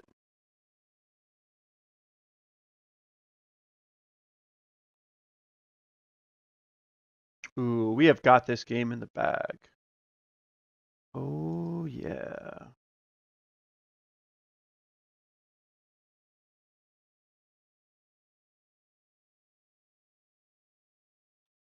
We have like a good proactive draw. And our opponent's stumbling on mana. Wow, we did it. All right, next one. All right, so here we are in yet another game. And this is a decent hand.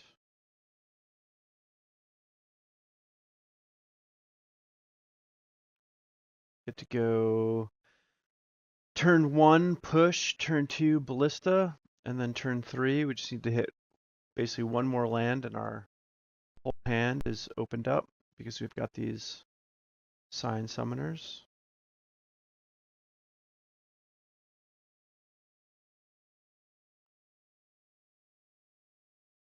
So this could be a good one.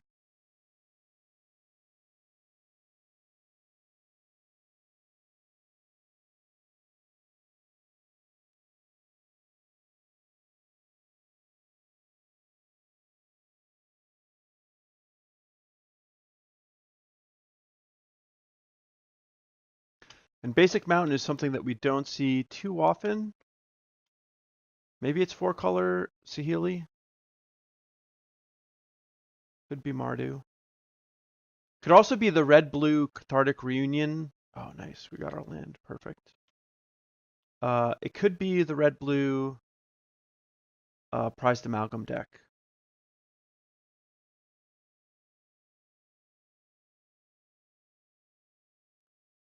And if it is the red-blue Prized Amalgam deck, I think that I want to put these Thoughtnot Seers online ASAP.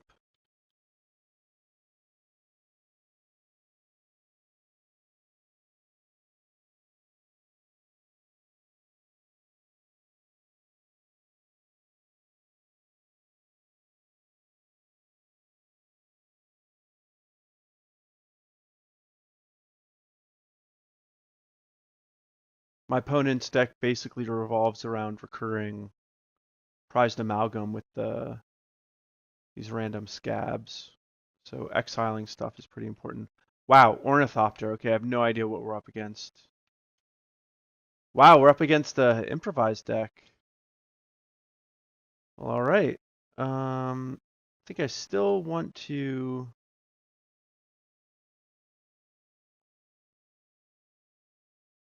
Thoughtnot Seer. While my opponent's tapped out.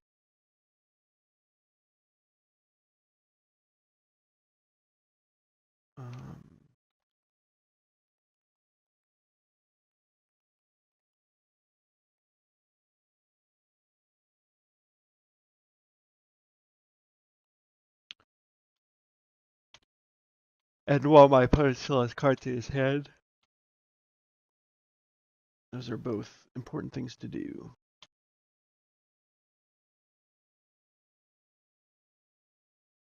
Ooh, perfect time.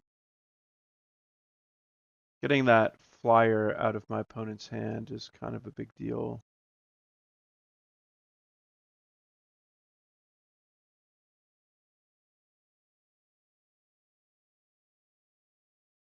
Nice. Now we've stripped our opponent of his best cards, and hopefully we can start bashing our opponent's face in. So I think I'm free to attack with everything.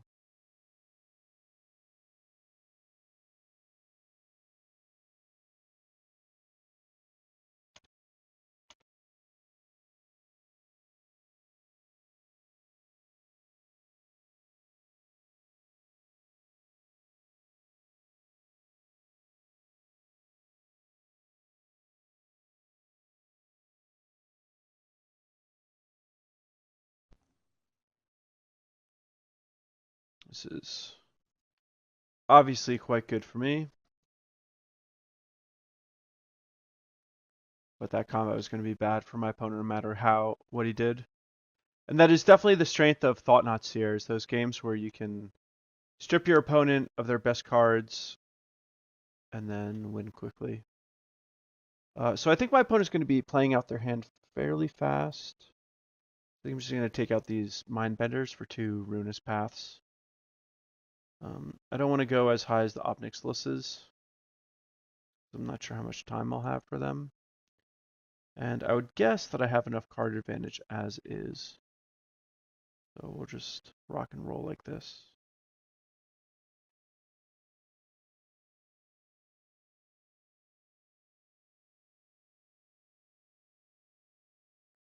And this hand is similar to the last one, where we've got an early fatal push. Ooh, my opponent's mulliganing like crazy. This is probably going to be really fast, unfortunately.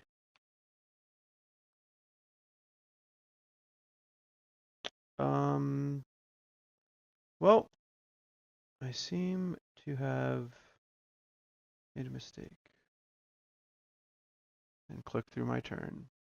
I just wanted to even things up. That's what I wanted to do.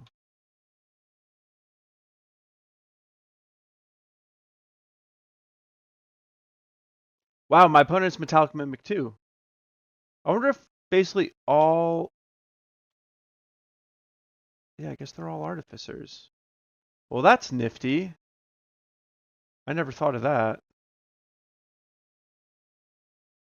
I'm going to kill it. Yeah, that's dead. Get out of here. I do like your tricks, but I'm scared of them. I wonder if my opponent has a removal spell. Man, who would have thought we'd be in the Eldrazi Mimic, or excuse me, Metallic Mimic Mirror? Who would have thunk it?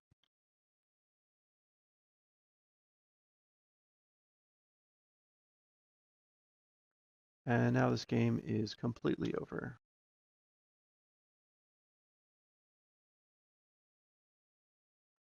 As if it wasn't over before. Yep. All right, so here we are in our final battle. We get to be on the play, but we have to mulligan. And this is fine. We're on the play, so not having a 2-drop is decreased by a bit. And we got that. Probably going to run that out on turn 2, to be honest.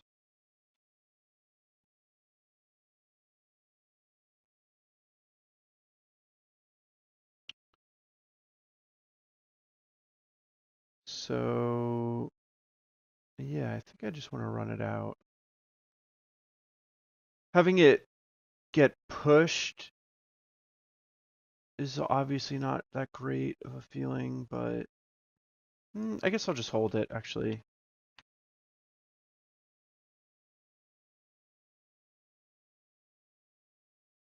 Any deck that's playing basic swamp on turn 1, probably playing a bunch of pushes. And I can certainly get a lot more value from this bear if I just hold it. So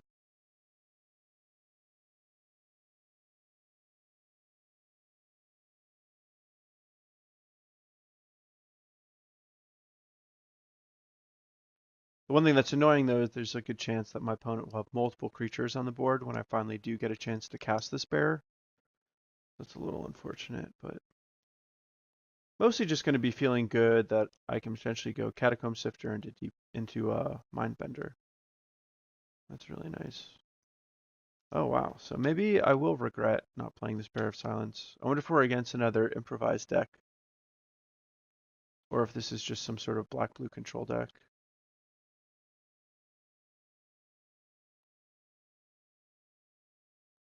And so here I think I'm actually just going to play the Scion Summoner. Saves me a point of damage, and since I'm going to be sacrificing it to Mindbender anyway, doesn't really matter that it's a 2/2 or a 2/3.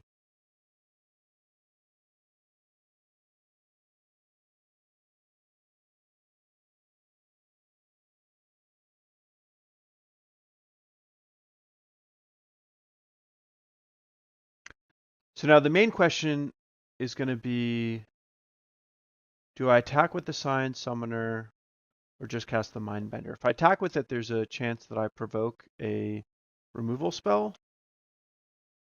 It's not going to be the case here.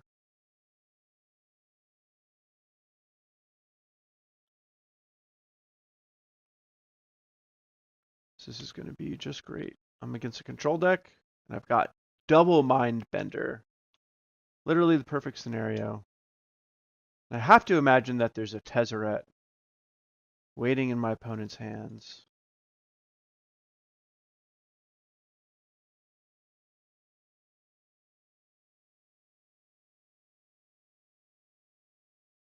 Show me what you got.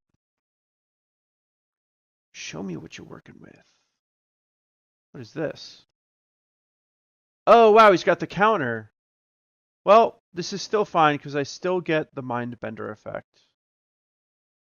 But that is still impressive that my opponent was able to do this. All right, so what I want to take, I'm definitely going to take the Tezzeret.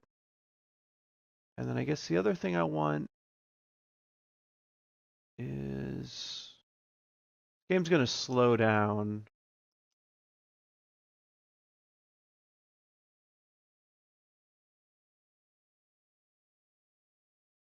I feel like I can get rid of this pacification array. Is that true?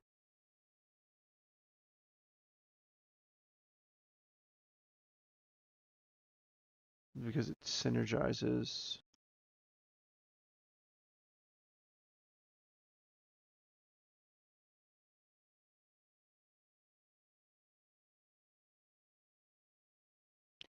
I think I just want to get rid of this pacification array and then the Tezzeret. Man, that Metallic Rebuke was pretty good. I'm not going to lie. That Yahenni's expertise is going to be pretty annoying as well. Should write those down. Push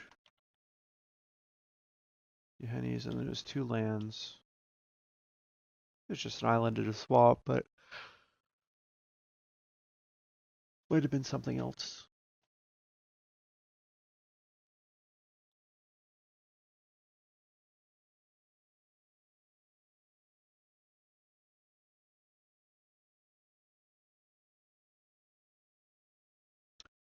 And I don't really want to play into the Yeheni's expertise, but I kind of have to a certain extent.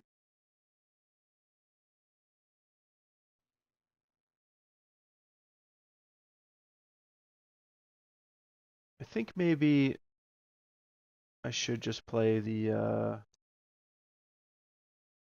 Catacomb Sifter. No, I think I'll play actually, I think maybe I just I'll play this. Oh, actually I can't. Yes, I can. I'm gonna play this because it gives me a bunch of scries. If my opponent sweeps, I'll get 2 scries. It's not bad at all.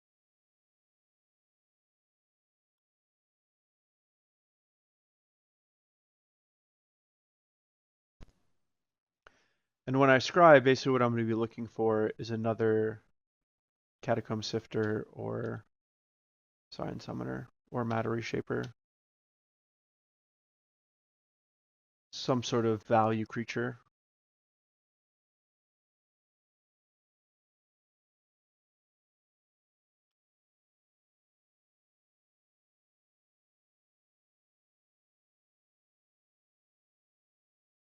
And if I get a land, so be it.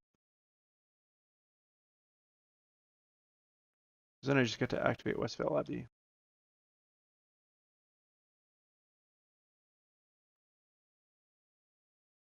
So if my opponent has another Metallic Rebuke, that could be really annoying.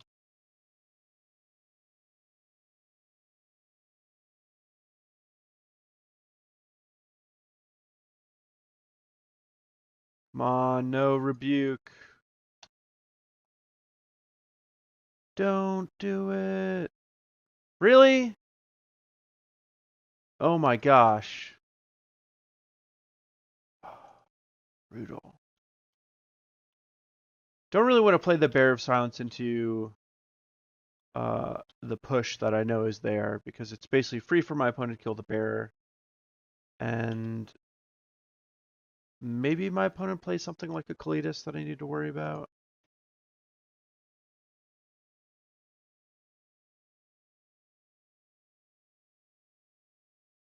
I'm going to be better off just hard casting this Mindbender.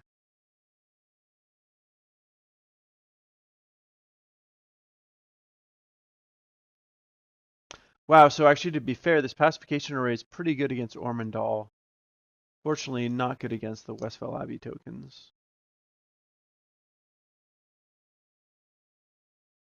What is this? Oh man. Now my opponent has a Howling Mine. Ooh, that's good.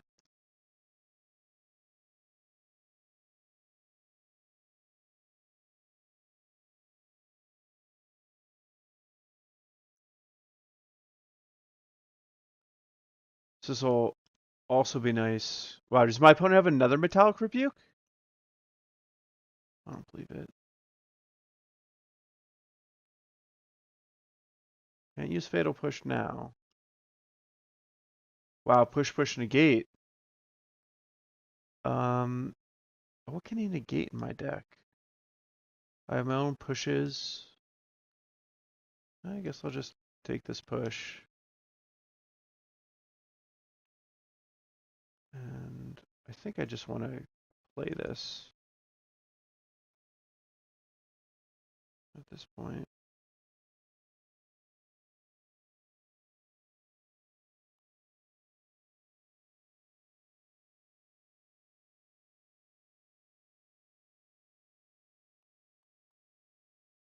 Considering the way this is playing out, I feel like I'm under significantly more pressure now that this Tamiyo's journal is live, which is pretty nice with Fatal Push. Not going to lie. My Thoughtnot Seer is toast.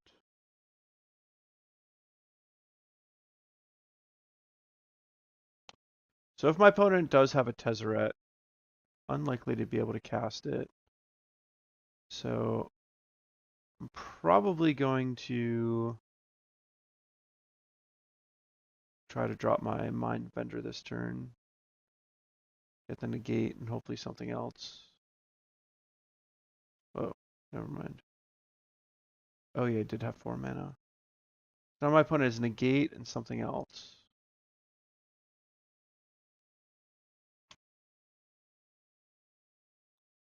This is getting bad now.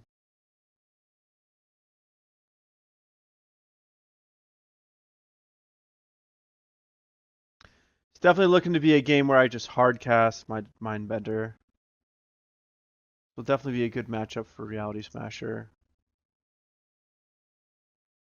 But yeah, strap yourselves in. This may be a long one.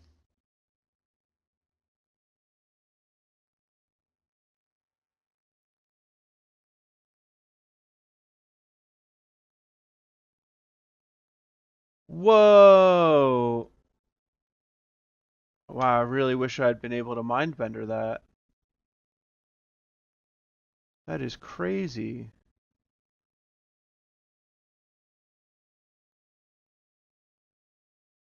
Well, better get this over with in a hurry.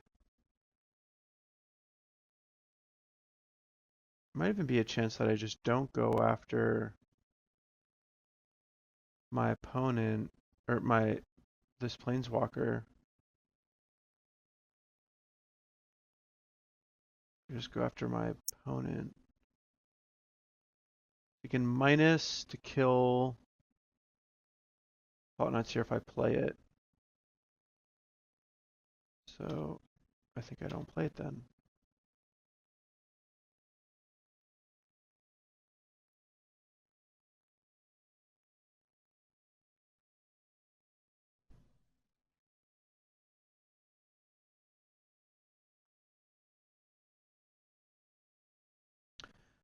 Yeah, I'm just going to flood the board with Cleric tokens, and then I'll play the Thoughtnot Seer so long as I can sequence it with something else.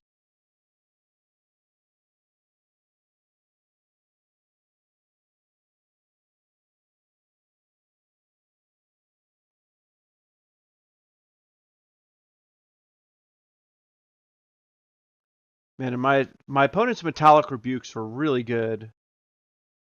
Oh wow, there's an Inventor's Fair here too. All right, this is going to be a long slog, and I'm most certainly going to lose. So I'm just going to skip ahead. Definitely want Reality Smashers and the other Mindbender. And I think we just want to get rid of the Bearers. I think Ballista is probably better than Bearer for the purposes of pressuring. Is that true? Probably not.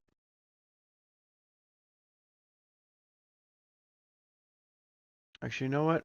With the Bearers in here, we probably just don't need Fatal Push at all. Yeah, mono creatures, because Bearer and Ballista are both pseudo removal. And if our opponent does have good threats, we may just knock them out of our opponent's hand with Thoughtnot Seer and Mindbender. So.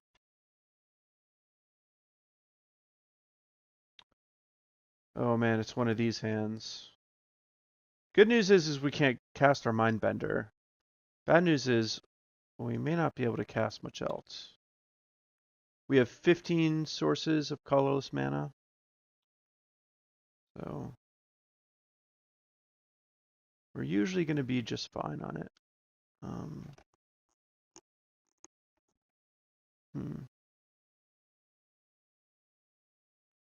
Yeah, I'll bite.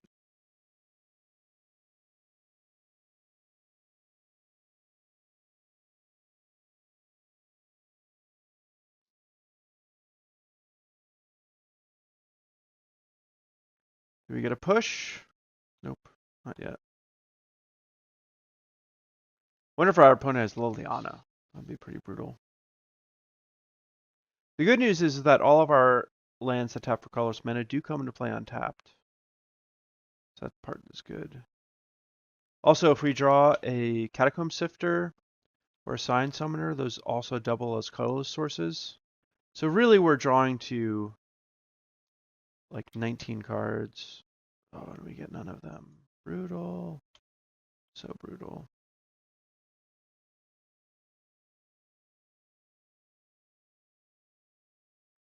Yeah, when you factor in the Scion Summoners and Catacomb Sifters, we have more than enough mana to facilitate these Matter Reshapers and Thoughtnot Seers. But we have gotten kind of unlucky.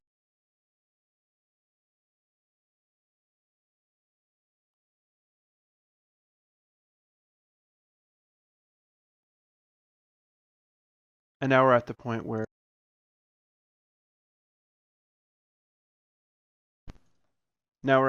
where our even if we cast our Matter Reshaper, it may get Metallic Rebuked.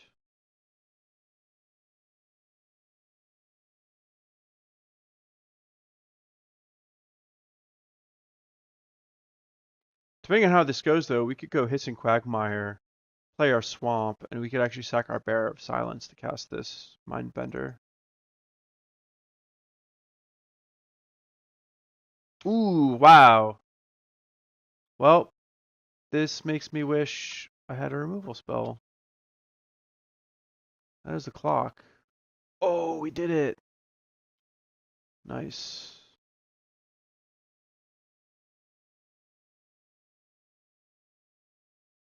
So I think I want to do this Thoughtnot Seer first.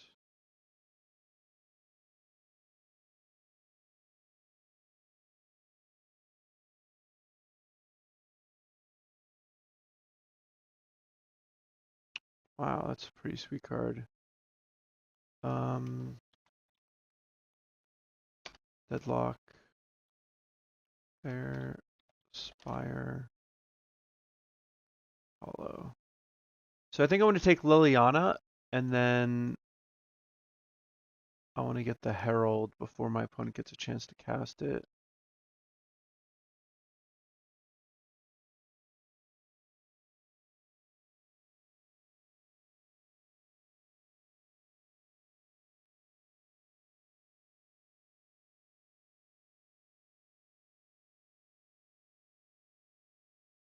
And I will be likely sacking this Bearer of Silence, the Mindbender.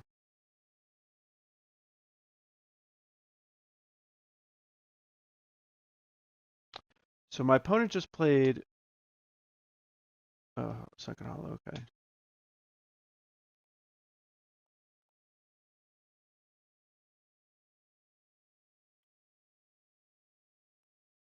All right, my opponent still has the Deadlock Trap in hand. So I think that means I'm going to get 2 cards from my opponent.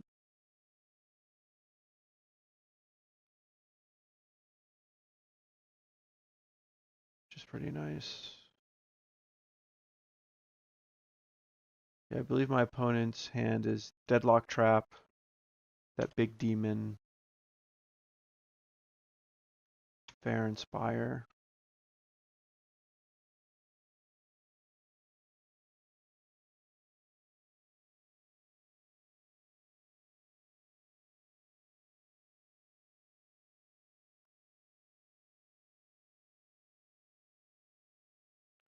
This worked out pretty nicely for me.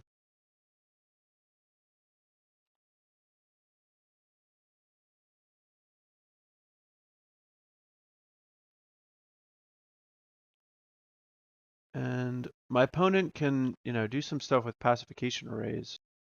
But I'm going to be able to play 2 blockers next turn.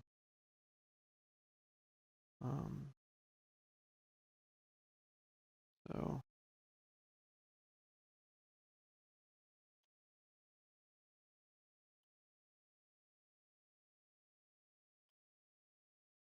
I'm actually pretty close to being able to kill him, but not quite.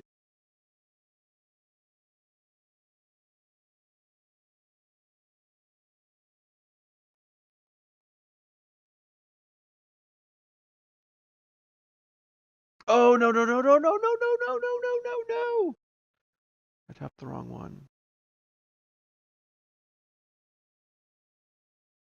Oh, why do I do these things?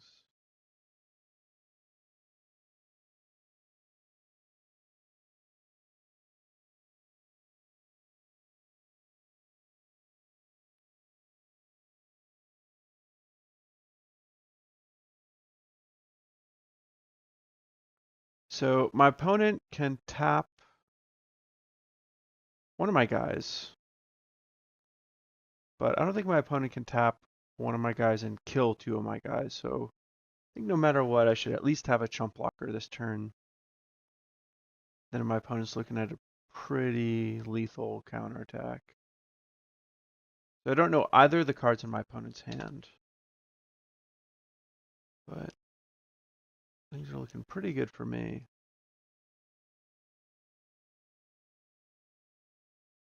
Oh, wow.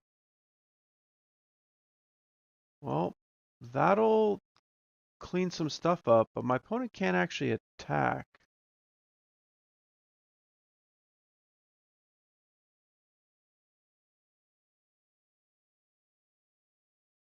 And here, um,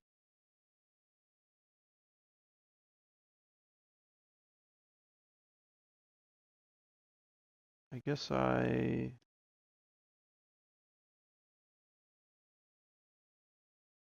hmm.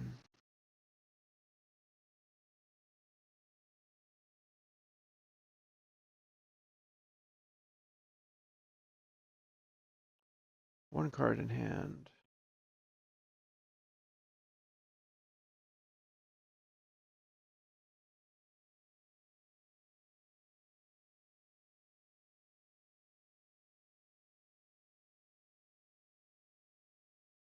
Oh.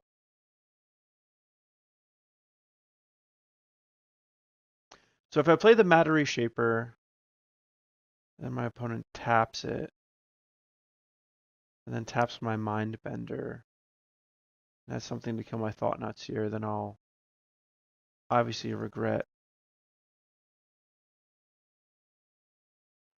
attacking with the Matter Reshaper, or with the Hissing Quagmire, so I guess I'll just play this and say go.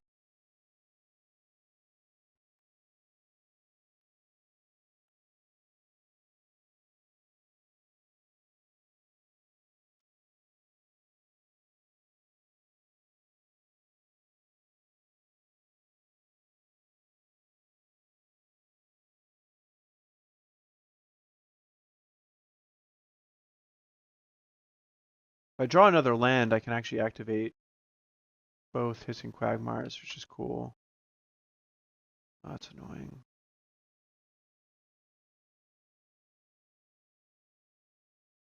Come on, something good.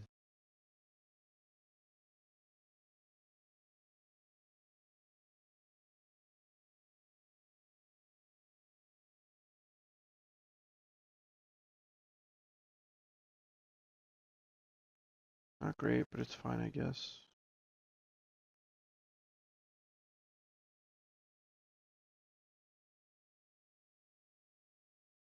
Man, Tezzeret comes down and can just attack two things. Pretty brutal.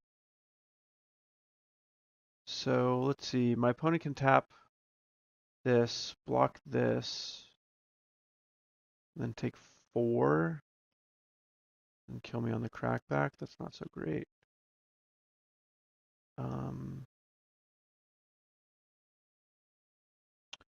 I think I should attack Tezzeret with my Mindbender, though.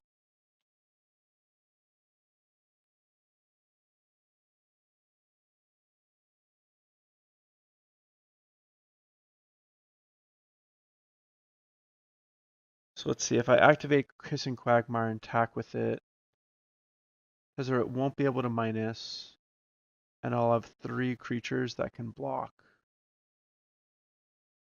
So that should be fine.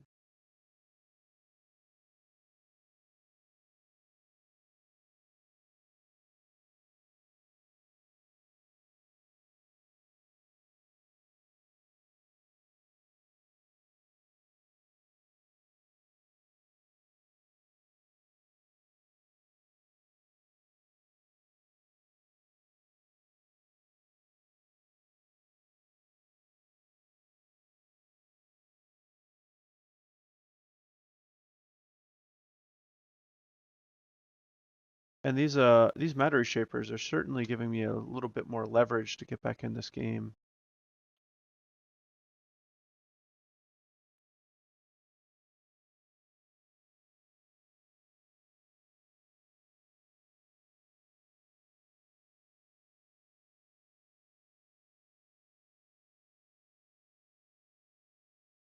Ooh, I get to kill my opponent, right?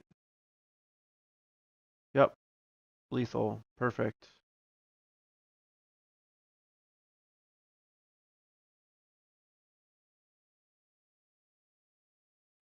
Yeah, we did.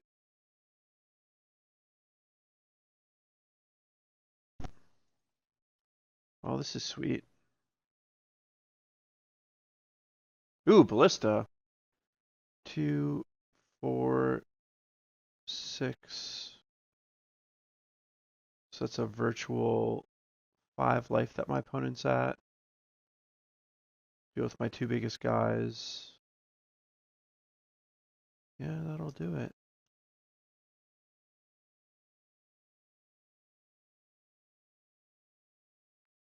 And we did it. All right. Pretty sweet, pretty close game. Definitely scary being up against these Yeheni's expertises.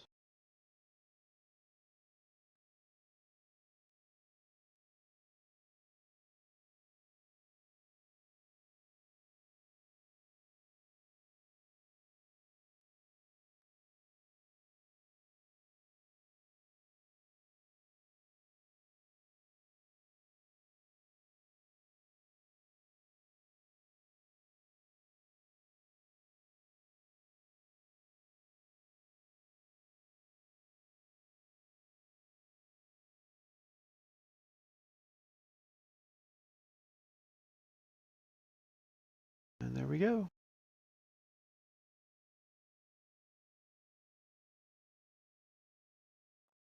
All right, I'm starting to give a little bit more consideration to these Transgress the Minds because my opponent does have some big things, and those sweepers are pretty annoying, but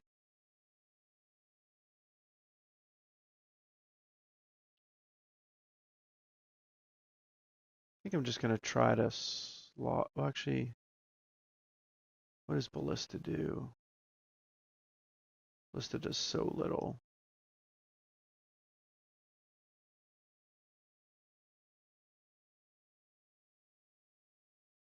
Eh.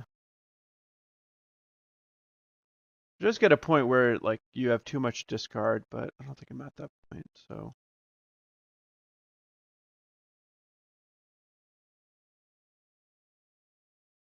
So not the most ideal hand because I don't have a 2-drop, but I think it's I mean Matter Reshaper and a double Thoughtnot Seer does seem pretty good against a deck like the one we're up against. And I may just, draw something perfect.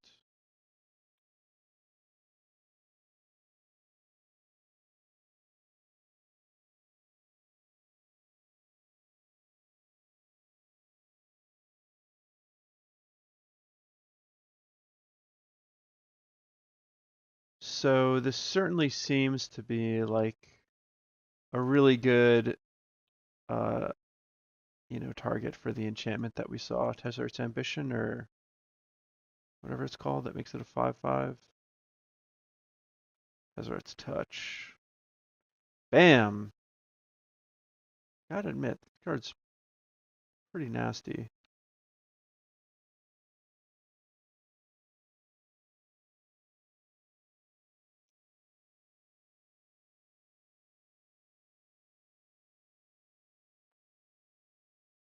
And I think that I want to play Matter Reshaper. I'm probably going to chump block with it, even if my opponent doesn't kill it. And hitting a land would not be too shabby. But I may just hit like another real card. If I don't, it's kind of fine.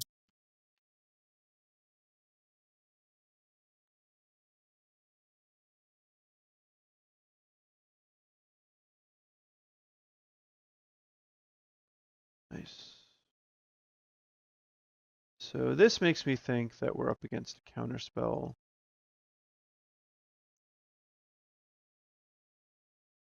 But unfortunately, I'm just going to jam into it. I can't cast anything that plays around it.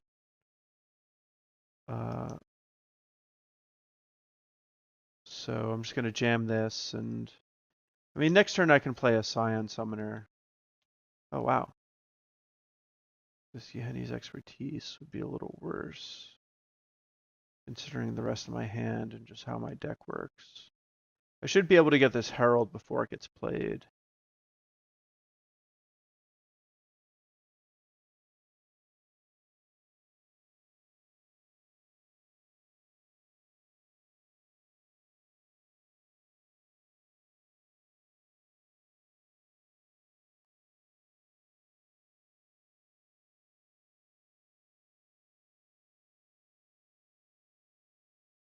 And next turn I'll have 6 mana.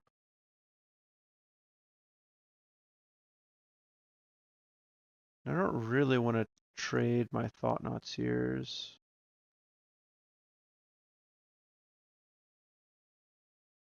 My opponent could oh wow, my opponent's on the defense. Great news for me.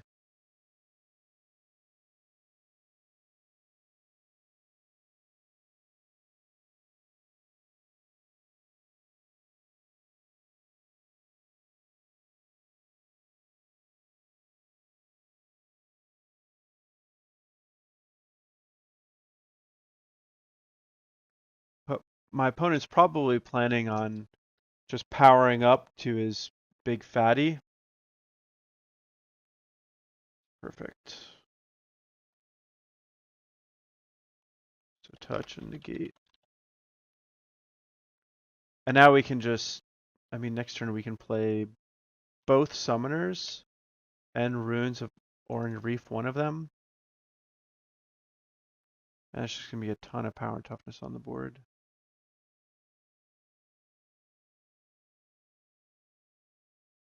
Wow, our opponent is Unlicensed Disintegration. I didn't see that coming. That's a redraw. But it still just has touch and negate, though.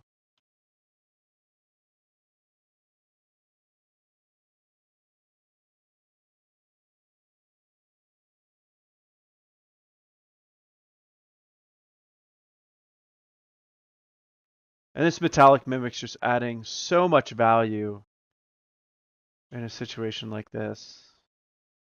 Like, kind of unbelievable.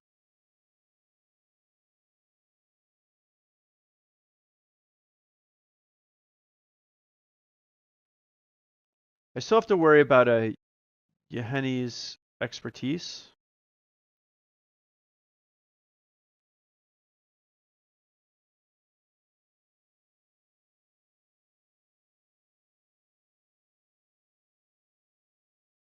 I think that would obviously be good, but at least I'd be able to keep 2 of my creatures. It would only be a 2-for-1.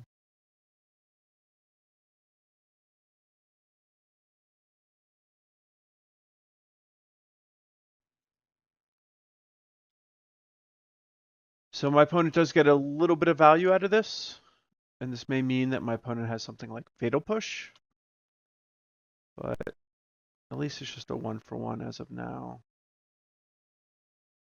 And I really don't want to take the damage.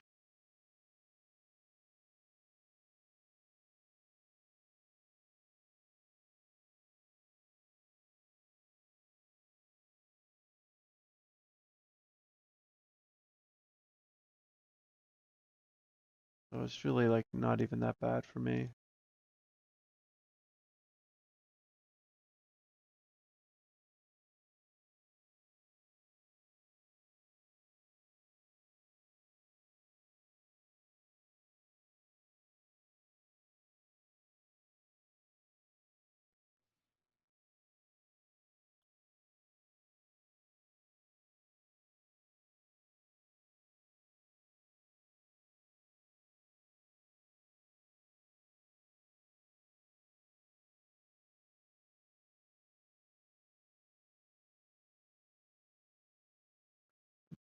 I don't really want to trade this Thoughtnot Seer if I don't have to.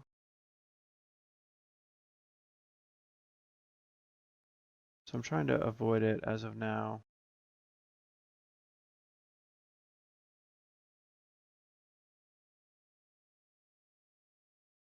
My opponent has one negate in hand. A lot of lands.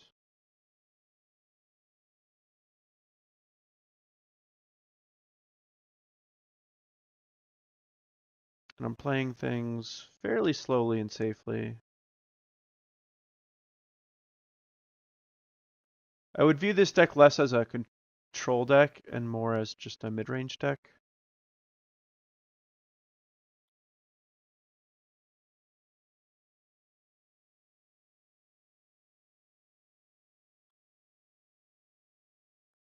And in this situation, because my opponent just has so little, I'm a little less worried about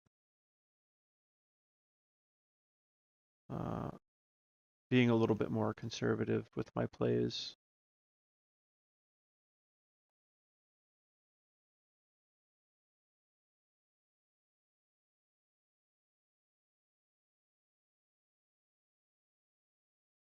So my opponent can give something -2, -2. Isn't really that great. Well, that's actually pretty decent. I don't think it's time for the Mindbender. Although I could make it a 6/6. 1, 2, 3, 4, 5, 6, 7, 8. Yeah, I guess I'll leave it on top and just cast it.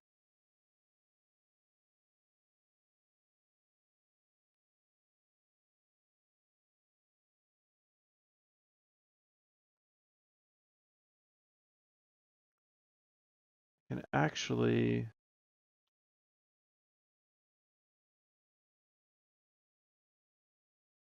attack Tezzeret.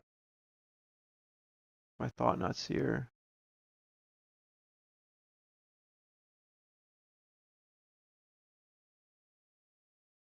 If I wanted.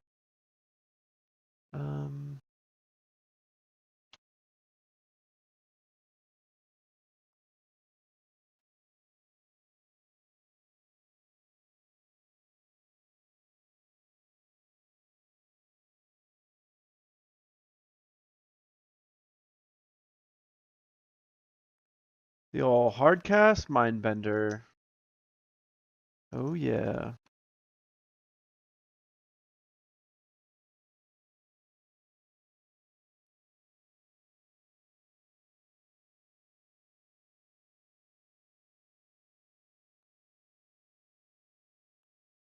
And I really just want to draw a Bearer of Silence. If I could do that, that would be nice.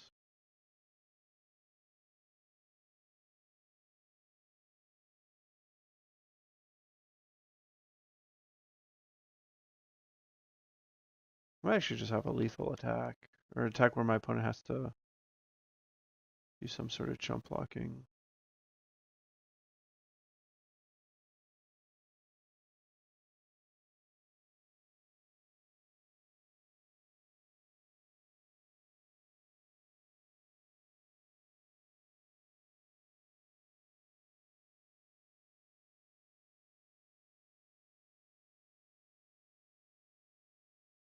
So you have just the Catacomb Sifter going at Tezzeret. Everything else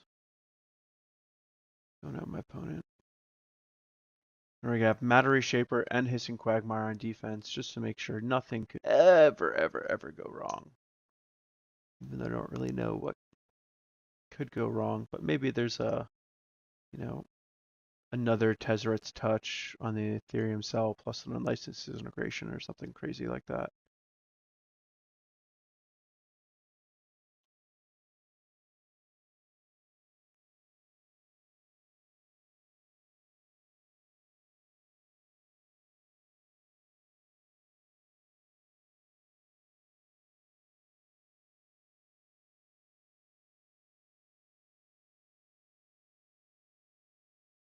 Oh, that's actually great.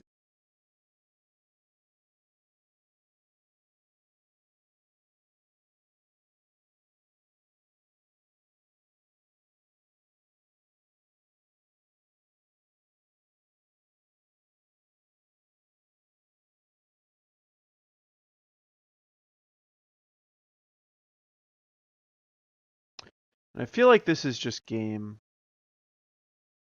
What could my opponent do?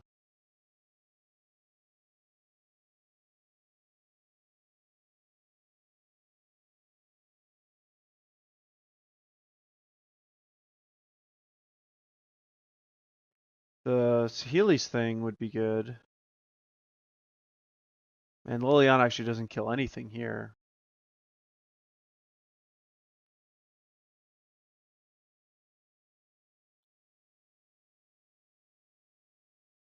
And we did it.